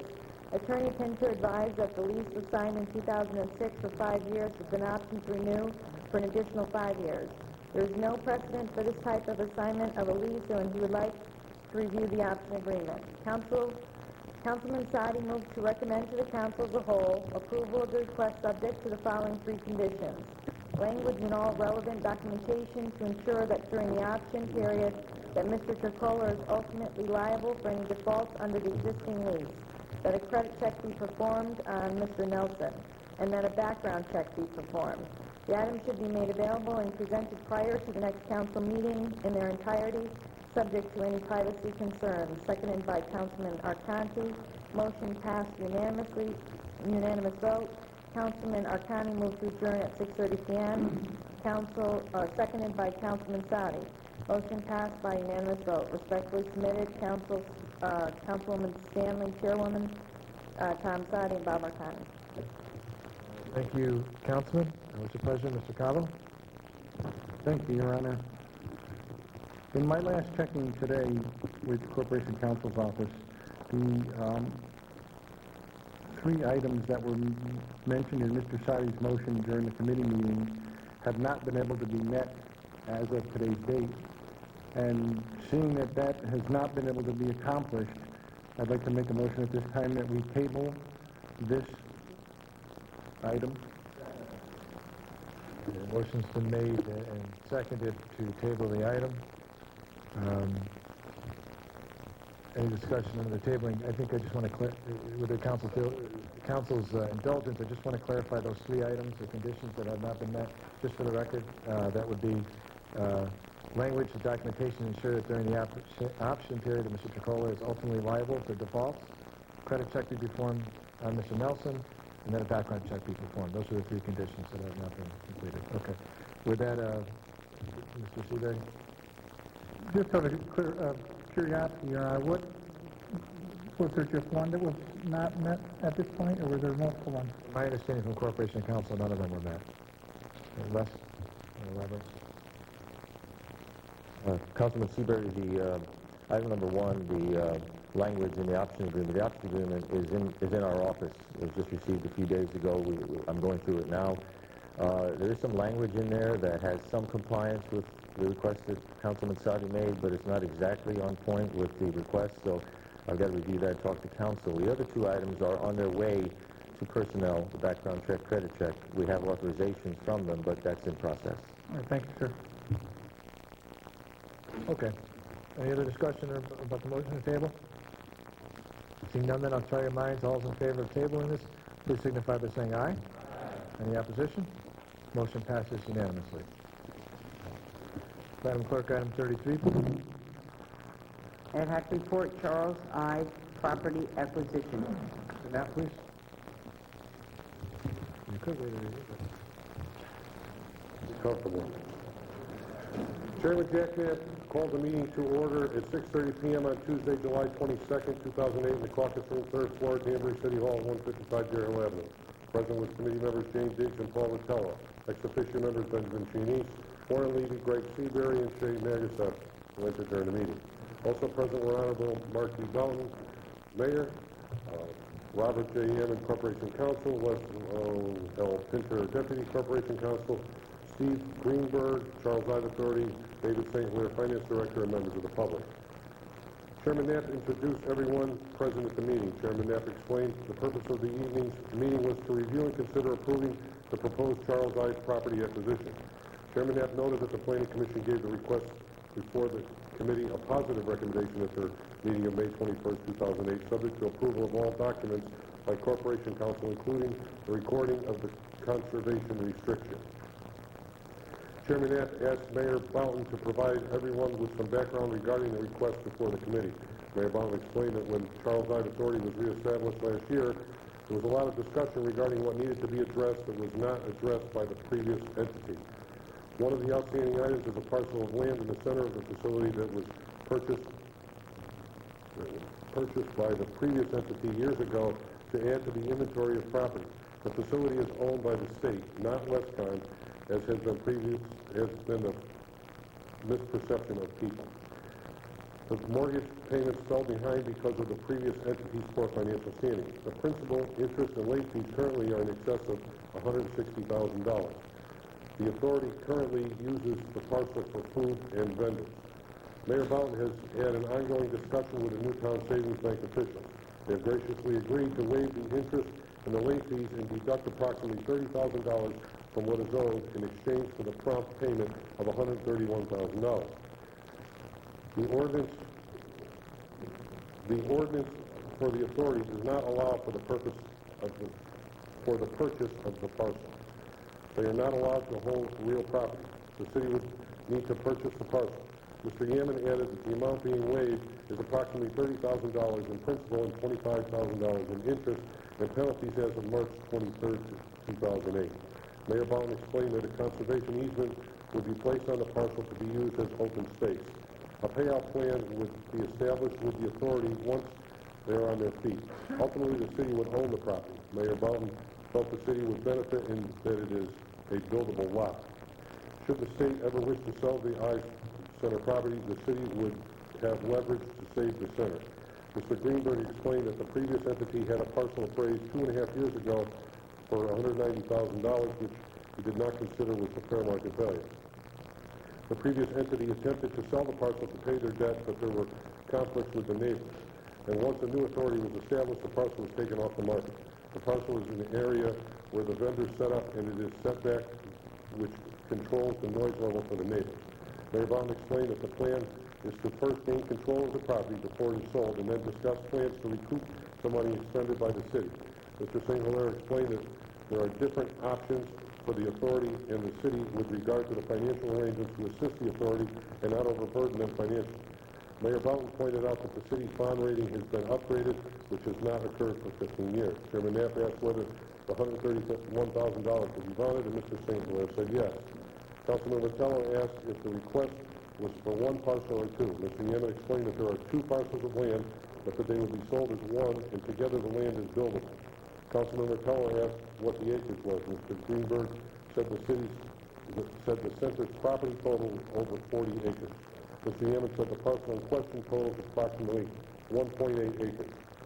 Mr. Greenberg pointed out that the initial funding for the new authority approved by the County Council was to purchase the assets of the previous entity. The new authority operated with the personal donations, including his own, of approximately $10,000 to pay salaries. This year, the goal was to reduce costs. Over 50% has been accomplished to date. They have eliminated the liability of the booking with promoters, which instantly makes a profit. The promoters are charged to lease the facility. A portion of the funds from the tickets sold goes to the authority. Revenue from food and liquor sold goes to the authority. At the end of each night of an event, a reconciliation is done of the fees incurred for such things as EMTs, security, insurance, etc., and turned over to the promoter. As the 501c is developed, the authority will be able to engage in a grant writing and fundraising, raise their revenue, and pay the city back. Mr. Greenberg pointed out that the previous entity refinanced the property. Union Savings held a third lien on the property. Mr. Greenberg was able to negotiate with them to be the title sponsor and eliminated $70,000 lien on the property. Mayor Bowden explained that by moving to the promoter model, the city eliminated their exposure. In the past, the weather played a main role in whether or not an event was successful. There were events that were sold out but still ended up in the negative by thousands of dollars. Mr. Greenberg sought the help of Live Nation to assist in educating the authority how to run the park more efficiently. Mr. Yemen pointed out that in paying the $131,000, the city would not only acquire the parcels of land, but also a bill of sale for quite a bit of personal property. The value is unknown at present. The estimated value to be in excess of $20,000. Councilman Seabury inquired what the promoters were being charged as a fee to lease the property. Mr. Greenberg explained $2,500 is the deposit amount, and the fees for an event vary, but can be up to $25,000. RKE has managed the sound system and lighting system as they own the equipment. They have been with the center for 15 years and have written off approximately $50,000. They have been paid labor expenses, but not for the equipment. Councilman Cheney asked if the timing of the purchasing the property was critical. Mayor Bowden pointed out that the bank representative that has been handling this matter has been very patient. The gentleman is retiring and would like to ensure this item is taken care of before he leaves his position. Mr. St. Hilaire pointed out that the bank's generosity in the thousands of dollars being waived and asked that the city not take advantage of the kindness that has been extended to the city. Mr. Greenberg pointed out that the authority has done as much as they can to give the bank as much exposure as possible for their in-kind generosity. A motion was made by Councilwoman Diggs and seconded by Councilwoman Rotella that the committee recommends to the Common Council that they approve the request of the city of Danbury purchasing 2 parcels of land owned by the Charles Ives and authorize the authority to use and maintain them. There were concerns raised with regard to conservation easement. Mayor Boughton for the conservation easement being included and pointed out that any changes could be made at a later date. Mr. Hammond pointed out that the conservation easement will be an unusual one in order to preserve the value of the property on the open market. The motion was withdrawn by the mover and the second. Motion was made by Councilwoman Diggs and seconded by Councilman Rotella that the committee recommends to the Common Council that they approve the request of the City of Danbury purchasing 2 parcels of land owned by the Charles I Center and authorize the authority to use and maintain them. A restriction easement is to be included, which is to be dictated and negotiated by Corporation Council. The motion carried unanimously. Motion to adjourn was made by Councilman Rotella and seconded by Councilwoman Diggs. The motion carried unanimously at 7:08 p.m. Respectfully submitted, Jack Knapp, Chairman. Thank you, Councilman Knapp. Appreciate that. What's your pleasure, Council? Councilman Arcanti. Thank you, Your Honor. Just received a communication that adopted findings of the ad hoc committee and approved the property acquisition. This was made and seconded by Mr. Trombetta. Discussion under this item. Mr. Shinisi. Thank you, Your Honor. I guess the Corporation Council and also will be to the Finance Director as well. So the motion that's on the floor this evening is basically, it's really, the way I understand it, will be a step approach. So the motion that was made is just to purchase the land. That's the motion on the floor as it stands right now. Not actually who's going to use it, but just that the city go out and purchase this property. Well, the motion on the table is to purchase the property, and the deed will be recorded to the city of Danbury. Much like Richter Park's property is not owned by the Richter Park Authority, it's owned by the city of Danbury. Correct. It's used by Richter Park. Although Richter Park does not have a lease agreement in place to use the property the way they use it, it's known to be used as a golf course. That's what I think. The intention is for the property to be used immediately, well, to continue to be used by access. So it's not a two-step. So should that be made as part of the motion then? Wait, Mr. Yaman. I think during the discussion at the ad hoc, which Mr. Shinisi was there was discussion about acquiring the property and at some point later on developing an agreement in terms of paying back the dollars that we used with the authority once the authority got on its feet. There might be some applied thought about that. Where I guess what Mr. Yaman is saying, Mr. Shinisi, is that the property can be used by the ICE authority right now, but we do expect another step coming back in with an agreement related to payback. I think that was the issue. So there might be a little bit of confusion there. So that's what I just want to get on the record, that the motion here would be to purchase the property and to allow the Charles Ives Authority to use the property. I guess so it's on the record. We come in probably early spring with some kind of agreement. So I'm going to make an amendment to that motion when I'm done with my question. Exactly what the mayor says to at some point to have a lease drawn up. So this is on the record that we'll do that at some later point in time. The other question I have again is the bonding. I guess it's going to be bonded. Is that the corporation to up their finances? That's how it's going to get purchased? Yes, the intention is to bond the $131,000 for the purchase of the land. Would that require another approval from this council? It would be open space bond money that's already been approved. Right. So again, to follow up, because I was at the ad hoc and there was some discussion, can the open space bond be used to purchase this? Because it won't be used for open space anymore. There will be conservation easements and activity on the property itself. I guess just to clarify. Mr. Chinisi, that's correct. It's clear from the approval of the open space bond that the council had authorized before that when the city went ahead to purchase open space property like this, this was returned to the council together with the trappings, if you will, of the transaction, which is explained to you now, and you would approve that or otherwise. But yes, this belongs in the open space classifications already approved. I think, if I can interject, not trying to rephrase Mr. Shinissi's question, but I think what he's asking is, does this meet the requirements of the bond? Because there will be some passive recreation going on there, but I guess the answer to that is that in all of our acquisitions, there's passive recreation going on of all of our properties, hiking trails, biking, things of that nature. So as a lawyer answers a different question all the time, but yeah, the answer is yes, that's correct.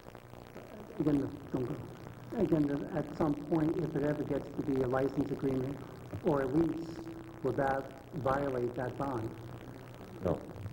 No, you're buying it under that, pursuant to that bond as open space now. That's what you're approving. You're authorizing the activity that's referenced in the report the committee had. If there's some change to it, then you'll be able to reconsider that in the future if there's some change that doesn't comply, but that's really not before you right now. Mr. Cabo. Chair to Corporation Counsel, Mr. Pinter.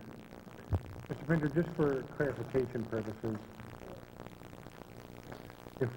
if we were not to buy this property, would Newtown Savings Bank eventually foreclose on it? Mr. Yaman.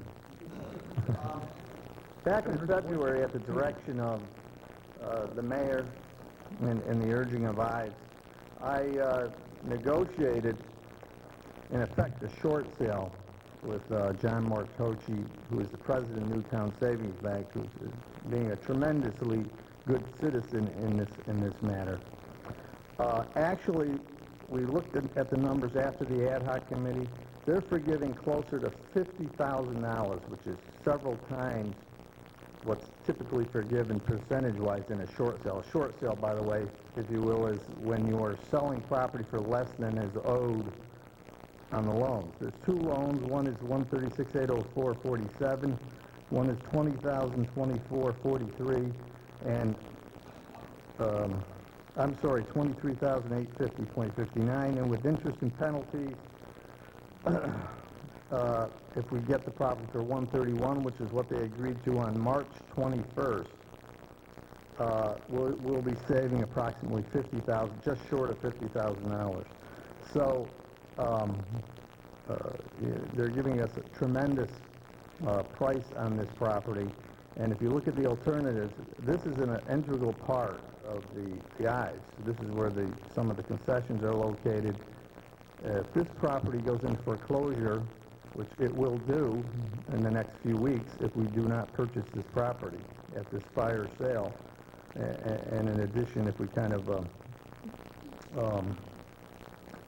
turn away this offer from John Martochi and Newtown Savings Bank, which would be unfortunate, it could sink, in my opinion, and in Mr. Greenberg's opinion, the operations of the Ives Center. So I think we should keep that in mind. But we're saving about $50,000. By the way, just to be accurate, it's 1.42 acres. It's not 1.8. I don't know where that came from. But this is also technically a building lot, if you keep the two parcels together, which we would do, and our intention would also be that if for any reason the Ives ceased to exist or even moved, which is pretty unlikely, but if any of that ever happened, we would be able to sell that property on the open market and probably make significant profit, at least. That's the thinking. So it would require to remove the conservation easement. Yes, actually, we're going to draft the conservation easement to include an extinguishment clause, which is unusual, but it would be extinguished, sort of like a reverter clause, upon the cessation of the Ives Center. So, thank you. Further discussion, Mr. Arcani and Mr. Curran. Thank you to the Chair, to the Corporation Counsel. If we purchase this through our open space bond, would we still be able to sell this property in the future? Is that possible? And we're purchasing it with our open space. What we could do then, yes, Mr. Arcani, would be to pay off the notes, say, out of fund balance to satisfy the legal requirements of the bond and then flip the property for sale. If that would be an option, and it would come to the council for discussion. Thank you. We couldn't immediately, but we could get to the point in the way that the mayor just alluded to. Mr. Kern. This or Mr. Yeaman. Is there? We've been involved now with the ICE Authority for what? When do we vote to take it over? We started about 18 months ago. Is there anything else hidden in the woodpile? I mean, are we going to come back in 3 months and say there's another piece of land on the other side that if we don't buy, that we're going to have to that's everything? I mean, I feel for the people that spoke before in the public section. Is we did put money out a while back, and now we're going to get, and I got to vote for this. I mean, it would be. I'm not going to say we'll be idiots, but I mean, we have to go with the steel the Newtown Savings Bank has given us. But are we going to be back here again in 3 months that we found out that there's a Loch Ness monster in the pond, and if we don't come up with $250,000, we're going to be in trouble. Is there anything you know about now? There's absolutely no other property associated. Let me just answer that too. I think Mr. Kern has asked a sort of a global question in the sense that are there other issues besides property or whatever that are out there? And I would tell you that this is the only property that's affiliated with the piece. And this is probably one of the last remaining issues from the old entity. And I was clear with the council 2 years ago that we at some point would reach this point where we'd have to wrestle with this. But I think sometimes we're missing the point about this facility. And based on our quick down and dirty run of the numbers, not counting the Family Fair Day or the Irish Festival or the ethnic festivals that are going to take place in the month of August, we service about 40,000 residents from Danbury and the greater Danbury area over summer. And this is an investment, but it's real property, but also when we look at operational money, we put $80,000 in out of this year's budget into it. I think there's a pretty good impact to the quality of life of the community by making that investment. I think that's a good return. When you look at a Terry Wild Park, where we routinely put in $350,000 to $400,000 a year, and we never get any money back. We don't, really have any revenue generation except what they can generate and we keep it. So I guess what I'm saying is I think you have to look at it that way. But to answer your question, I'm not going to say there's never, ever going to ever be anything out there. I'm going to say this is really the last big remaining issue out there in terms of getting the authority going. I'm going to say Steve Greenberg threw the gauntlet down tonight and said we're going to make money. I don't even know if we have to make money. We just have to break even. And we had a very successful year. We had 400 and some odd people for our Midsummer Night's Dream to see Shakespeare in Danbury, Connecticut. And I think that's a tremendous testament to the quality of the programming that's coming together. But I think this will be the last big issue. Will there be other operational things, or issues that pop up? There might be, but I feel confident that this is the last of the big ones, I guess. So I hope that answers your question. Mr. Levy. Thank you, Your Honor. I think I'm not labored down with all of the past history of the Ides. I look at it as a cultural venue that local people and the area people come and enjoy. We have, as you very well pointed out, we have multiple festivals that take place there. And compared to some of the other investments that we've made that come and go, no disrespect to them. Not making reference to any particular one or two, but this is one that's here in Danbury, and I certainly think that $131,000 is a relatively small amount to pay for the numbers of people that attend these events. And I have a lot of faith in the chairman. He's in the subcommittee meeting or the ad hoc committee that he has faith in it, and he put $10,000 of his own money into it, which someone that puts money into it actually has a vested interest in doing something good for the community, and I'll support it, and I hope it works out well. Mr. Levy, any other discussion, Mr. Rotello? Thanks, Your Honor. I just echo Councilman Kern's concerns. This is something that we have to vote for. I mean, the last thing that we can have at the Ives Center is someone buying the land from the bank and building a house there. It would be a disaster. But, you know, I don't think anybody here wants to vote for something because a gun is being held to their head. And that's probably not the best reason to vote for this. With all due respect to Steve Greenberg and Don Wheaton, who have managed to pull Ives back from the brink and are doing a great job, let's just for a second put Ives aside and just look at this as a deal to buy some land from the city for the people.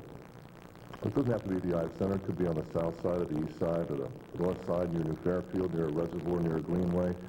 We've got an opportunity to buy an acre or so of land for a good price, and we've got an opportunity to put it into the open space inventory for a period of time that could be a lifetime or two or more. The question I think we've got to ask ourselves tonight is, for the future, again, leaving aside Ives. Ives is not going to own this land. They're not going to control it. It's not going to be theirs. It's going to be yours. It's going to be the people's property.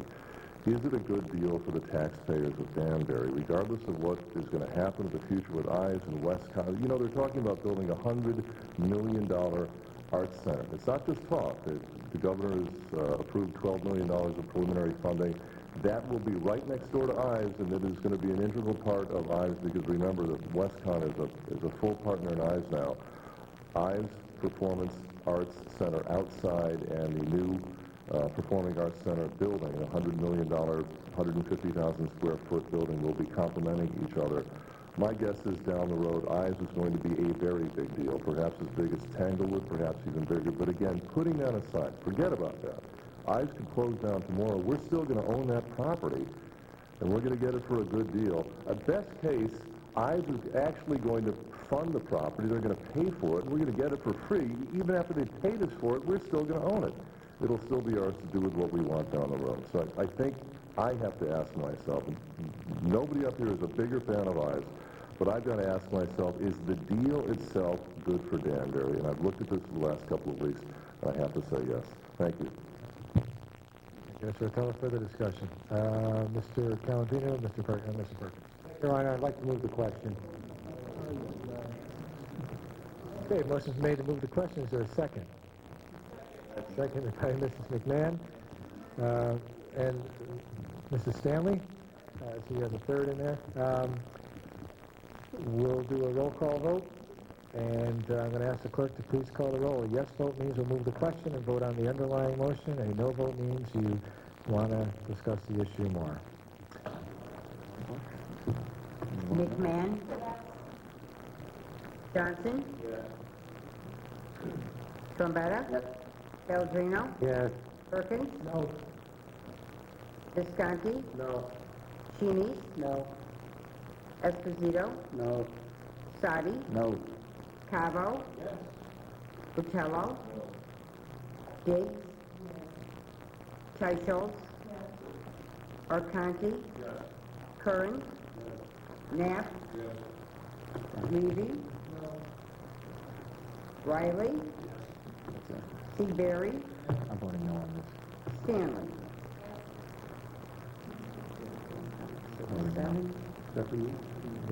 14 yeses, 7 no. Motion to move the question passes. At this time, I'm going to ask the clerk to, we have one absent, so 13 yeses, 7 noes. At this time, I'm going to ask the clerk to call the roll on the underlying motion to purchase the property. Madam Clerk? McMahon? Yes. Johnson? Yes. Trombetta? Yes. Pellegrino? Yes. Perkins? No. Visconti? Zoning no. Craig, spit it out. Esposito? Yes. Sadi? No. Cavo? Yes. Botello? Diggs? Teichel? Arconti? Curran? Knapp? Levy? Riley? Seabury? Stanley? There being 17 yes and 3 no's, the two-thirds requirement being met, motion passes. Madam Clerk, item 34, please. Ad hoc report, property tax abatement. It's your pleasure, Counsel. Councilman McMahon? Thank you, Your Honor. I'd like to refer this to a public hearing. Seeing no objection, it is so ordered. Department reports, please. Your Honor, I'd like to make a motion that we read the reading of the departmental reports as all members have copies, and copies are on file in the city clerk's office. Motion is made and seconded by Councilman Trombetta. That's right, that. Who's Johnson? Councilman Johnson made the second. Discussion on the department reports. Mr. Cavo and then Mr. Perkins. Thank you, Your Honor. At this time, under department reports, I'd like to make 2 comments. One would be to Wayne Shepard for the fabulous job that he did with the Nutmeg Games and all the efforts that he put forward into that, and it was appreciated by both the games and by the city, and thank you to that. And the other thing I'd like to say is I'd like to recognize you and Mr. St. Hilaire for the fiscal responsibility that you've shown and the direction you've taken us as a council as well in getting our bond rating improved from AA to AA+, which is something that hasn't happened in how many years? Many years. Many years. And just backs up the responsibility of the management of the city's financial funds, and appreciate that. Thank you. Thank you. Just to dovetail on that for the council information, we just got notice from Fitch, another one of our bond rating agencies, that we are undergoing review, and we hope to have some good news about finally reaching the apex of AAA if things go well. So, all good stuff.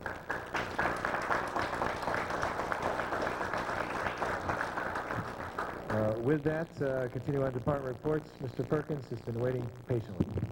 Thank you, Your Honor. Can I mention something about the announcements from the very beginning? I know it's the department report, but... Is it about your birthday? No. With the indulgence of the council, you can, yes. I think we forgot to acknowledge Dane and Leroy. Next thing I knew, we were talking about McMahon. So can we just give a round of applause for that anniversary? Oh, sure, absolutely.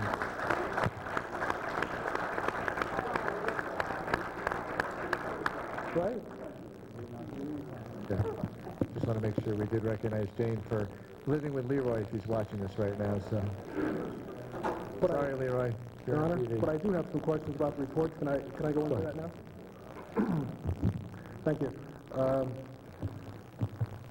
Through you to Mr. Shanahan and possibly Mr. Idarola.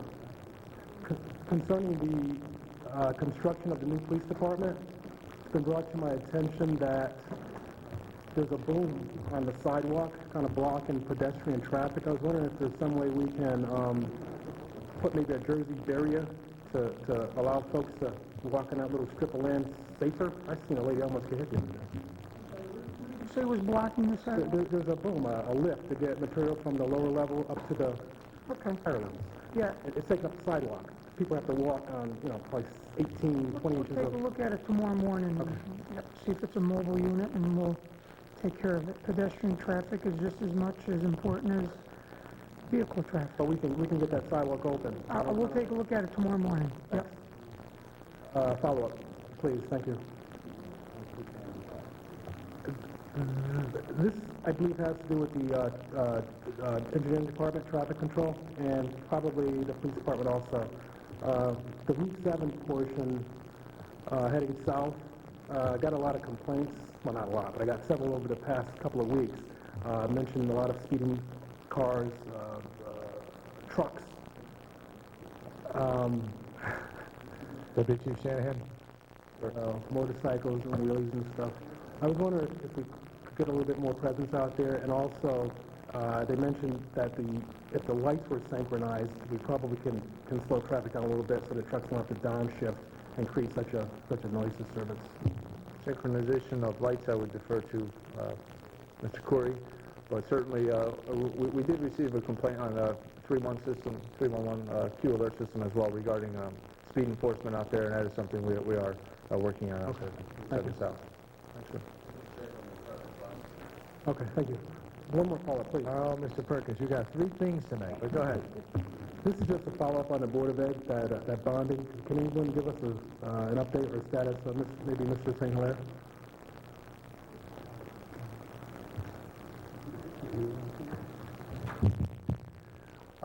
I've been in contact with Elio, and he's asked me, where's the money? So that's about all I know about it. We're going to be talking about it probably next week, about the status of their computer. We just received them, I think it was, what, Friday? Last week. Yeah, Friday, and so we just haven't connected on the distribution of that money. Okay. Right. So typically it takes about 30 days to get the... Well, they would undoubtedly, they probably have already submitted the order in anticipation of the funds coming in, because we've already had our schedule placed about 6 weeks ago as far as our closing of the bonds and all that. So they didn't get our money in. I told them. I'm not sure if the order went in, though. I have no idea. Okay. But I would have expected them to place their order way before now, because it takes, as you said, about 4 weeks to get computers in, probably. And they school opens, what, in a few weeks, so. Yeah, that's what I'm saying. I got a feeling they're not going to have those new computers. Well, thank you for your response. I'm all done. Thank you, Mr. Perkins. I also might suggest you contact the school board and Dr. Pasquale and Mr. Longo. You might have more information on that. Mr. Shinisi. Thank you, Your Honor. Just want to mention, I've been went to a block party a couple of weeks ago from Beaver Street, and they did a wonderful job in that block party. But they also recognized one of our own public works director, Antonio, for the fine work he did, and his staff on the improvements to that pocketbook at Beaver Street. I just want to congratulate you as well for the fine work you've done. Mr. Shinisi? Yeah. Mr. Ciambetta. Thank you, Your Honor. I'd like to thank Chief Shanahan for one of my friends, neighbors, and constituents was involved in a head-on collision on Peyton Arm Road with some pretty severe injuries. And there was an officer, Rio, that I was told actually held her hand during the whole process, and I just would like recommendation for his services to this particular person. Thank you. Thank you, Mr. Ciambetta. Mr. Sadi. Thank you, Your Honor. Unfortunately, I'm not going to thank anybody right now. I'd like to, through the chair, have a couple of comments and questions for the Deputy Chief, Mr. Shanahan. And I apologize. I was hoping the Chief would be here because this is a follow-up to some questions I asked him last month. I'm looking at the calls for service, traffic accidents, and traffic enforcement in the report, and specifically the year-to-date number from last year was 3,282 enforcement actions under traffic enforcement. Year-to-date this year is 1,645. There's a similar number last month minus the monthly numbers. And I put this to the Chief. What is the basis for this reduction? There's an explanation for it. He seemed somewhat frustrated and said to me, it's a staffing issue. I don't have enough guys, or guys and gals. And I talked to some people outside the council and thought about it based on their comments, and I'm trying to reconcile with the fact that no matter how many officers you have, the same number are out on patrol. There's a designated number, for the most part, during shifts, sexual enforcement going on. So I'm trying this number and how we either can bring it up, and that sort of segues off of Councilman Perkins and other council members have raised for many months regarding traffic enforcement. Can you help to explain that to me, please, through the chair? I'll certainly try, Councilman. Last year was certainly a very successful year, traffic enforcement. We haven't seen numbers like that in many, many years. The numbers this year, while paling in comparison to last year, they are about 7.5% above 2006 numbers. And the Chief is absolutely correct. It is a staffing issue if I can explain it in this manner. We're authorized 152 officers. We currently have 148. We have 3 on injury leave. We have 7 on light duty. We have 2 in training. We're effectively policing the city with 136 officers. For going back to last year, March, April, May, June, we were fully staffed, which had not happened in a while. The Chief issued a special order called Proactive Police Details, which instructed shift commanders on how to assign officers that were over and above contract minimums. And there were times last year where we were putting out 18, 19 officers per shift on a 4 to 12 shift, which we hadn't seen in quite a while. We were able to dedicate 4 or 5 officers per shift strictly to traffic enforcement.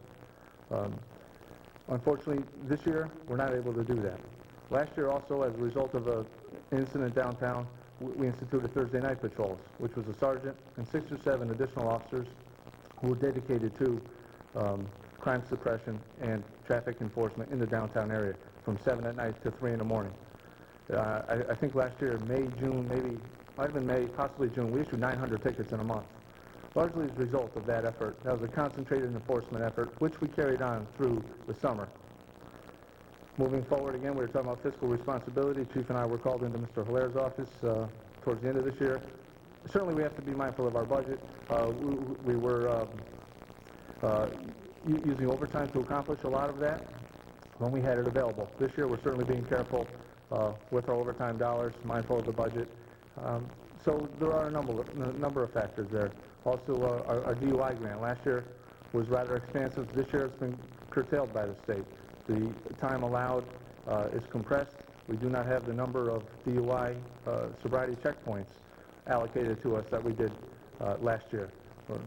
So there are a number of factors, Councilman, and I think the officers are doing a great job with what they have to work with, the numbers we have. We're hoping to get a few more healthy officers back, and certainly working with personnel to increase the staffing. Thank you, Deputy Chief. Just a comment. That explains it for me. That lays it out, and I think it also helps other council people, I don't want to speak for them, but to understand this going forward from a budgetary standpoint, from an overtime standpoint, regarding grants. It paints the whole picture as opposed to just that, a singular statement regarding staff. So I thank you. That's a very comprehensive explanation, and it straightens it out for me. Thank you. Mr. St. Hilaire wanted to add something, and then Mr. Sadi. We talked a lot tonight. One thing I'm going to ask the Deputy Chief to expand on is the reporting issue that we have. And I have met with the Chief and the Deputy Chief in regards to trying to help them with reporting on their incidents. And it's an HTE issue, and I'm not going to get into all the technical, mumbo-jumbo, but basically we're trying to help them with better reporting of the incidents.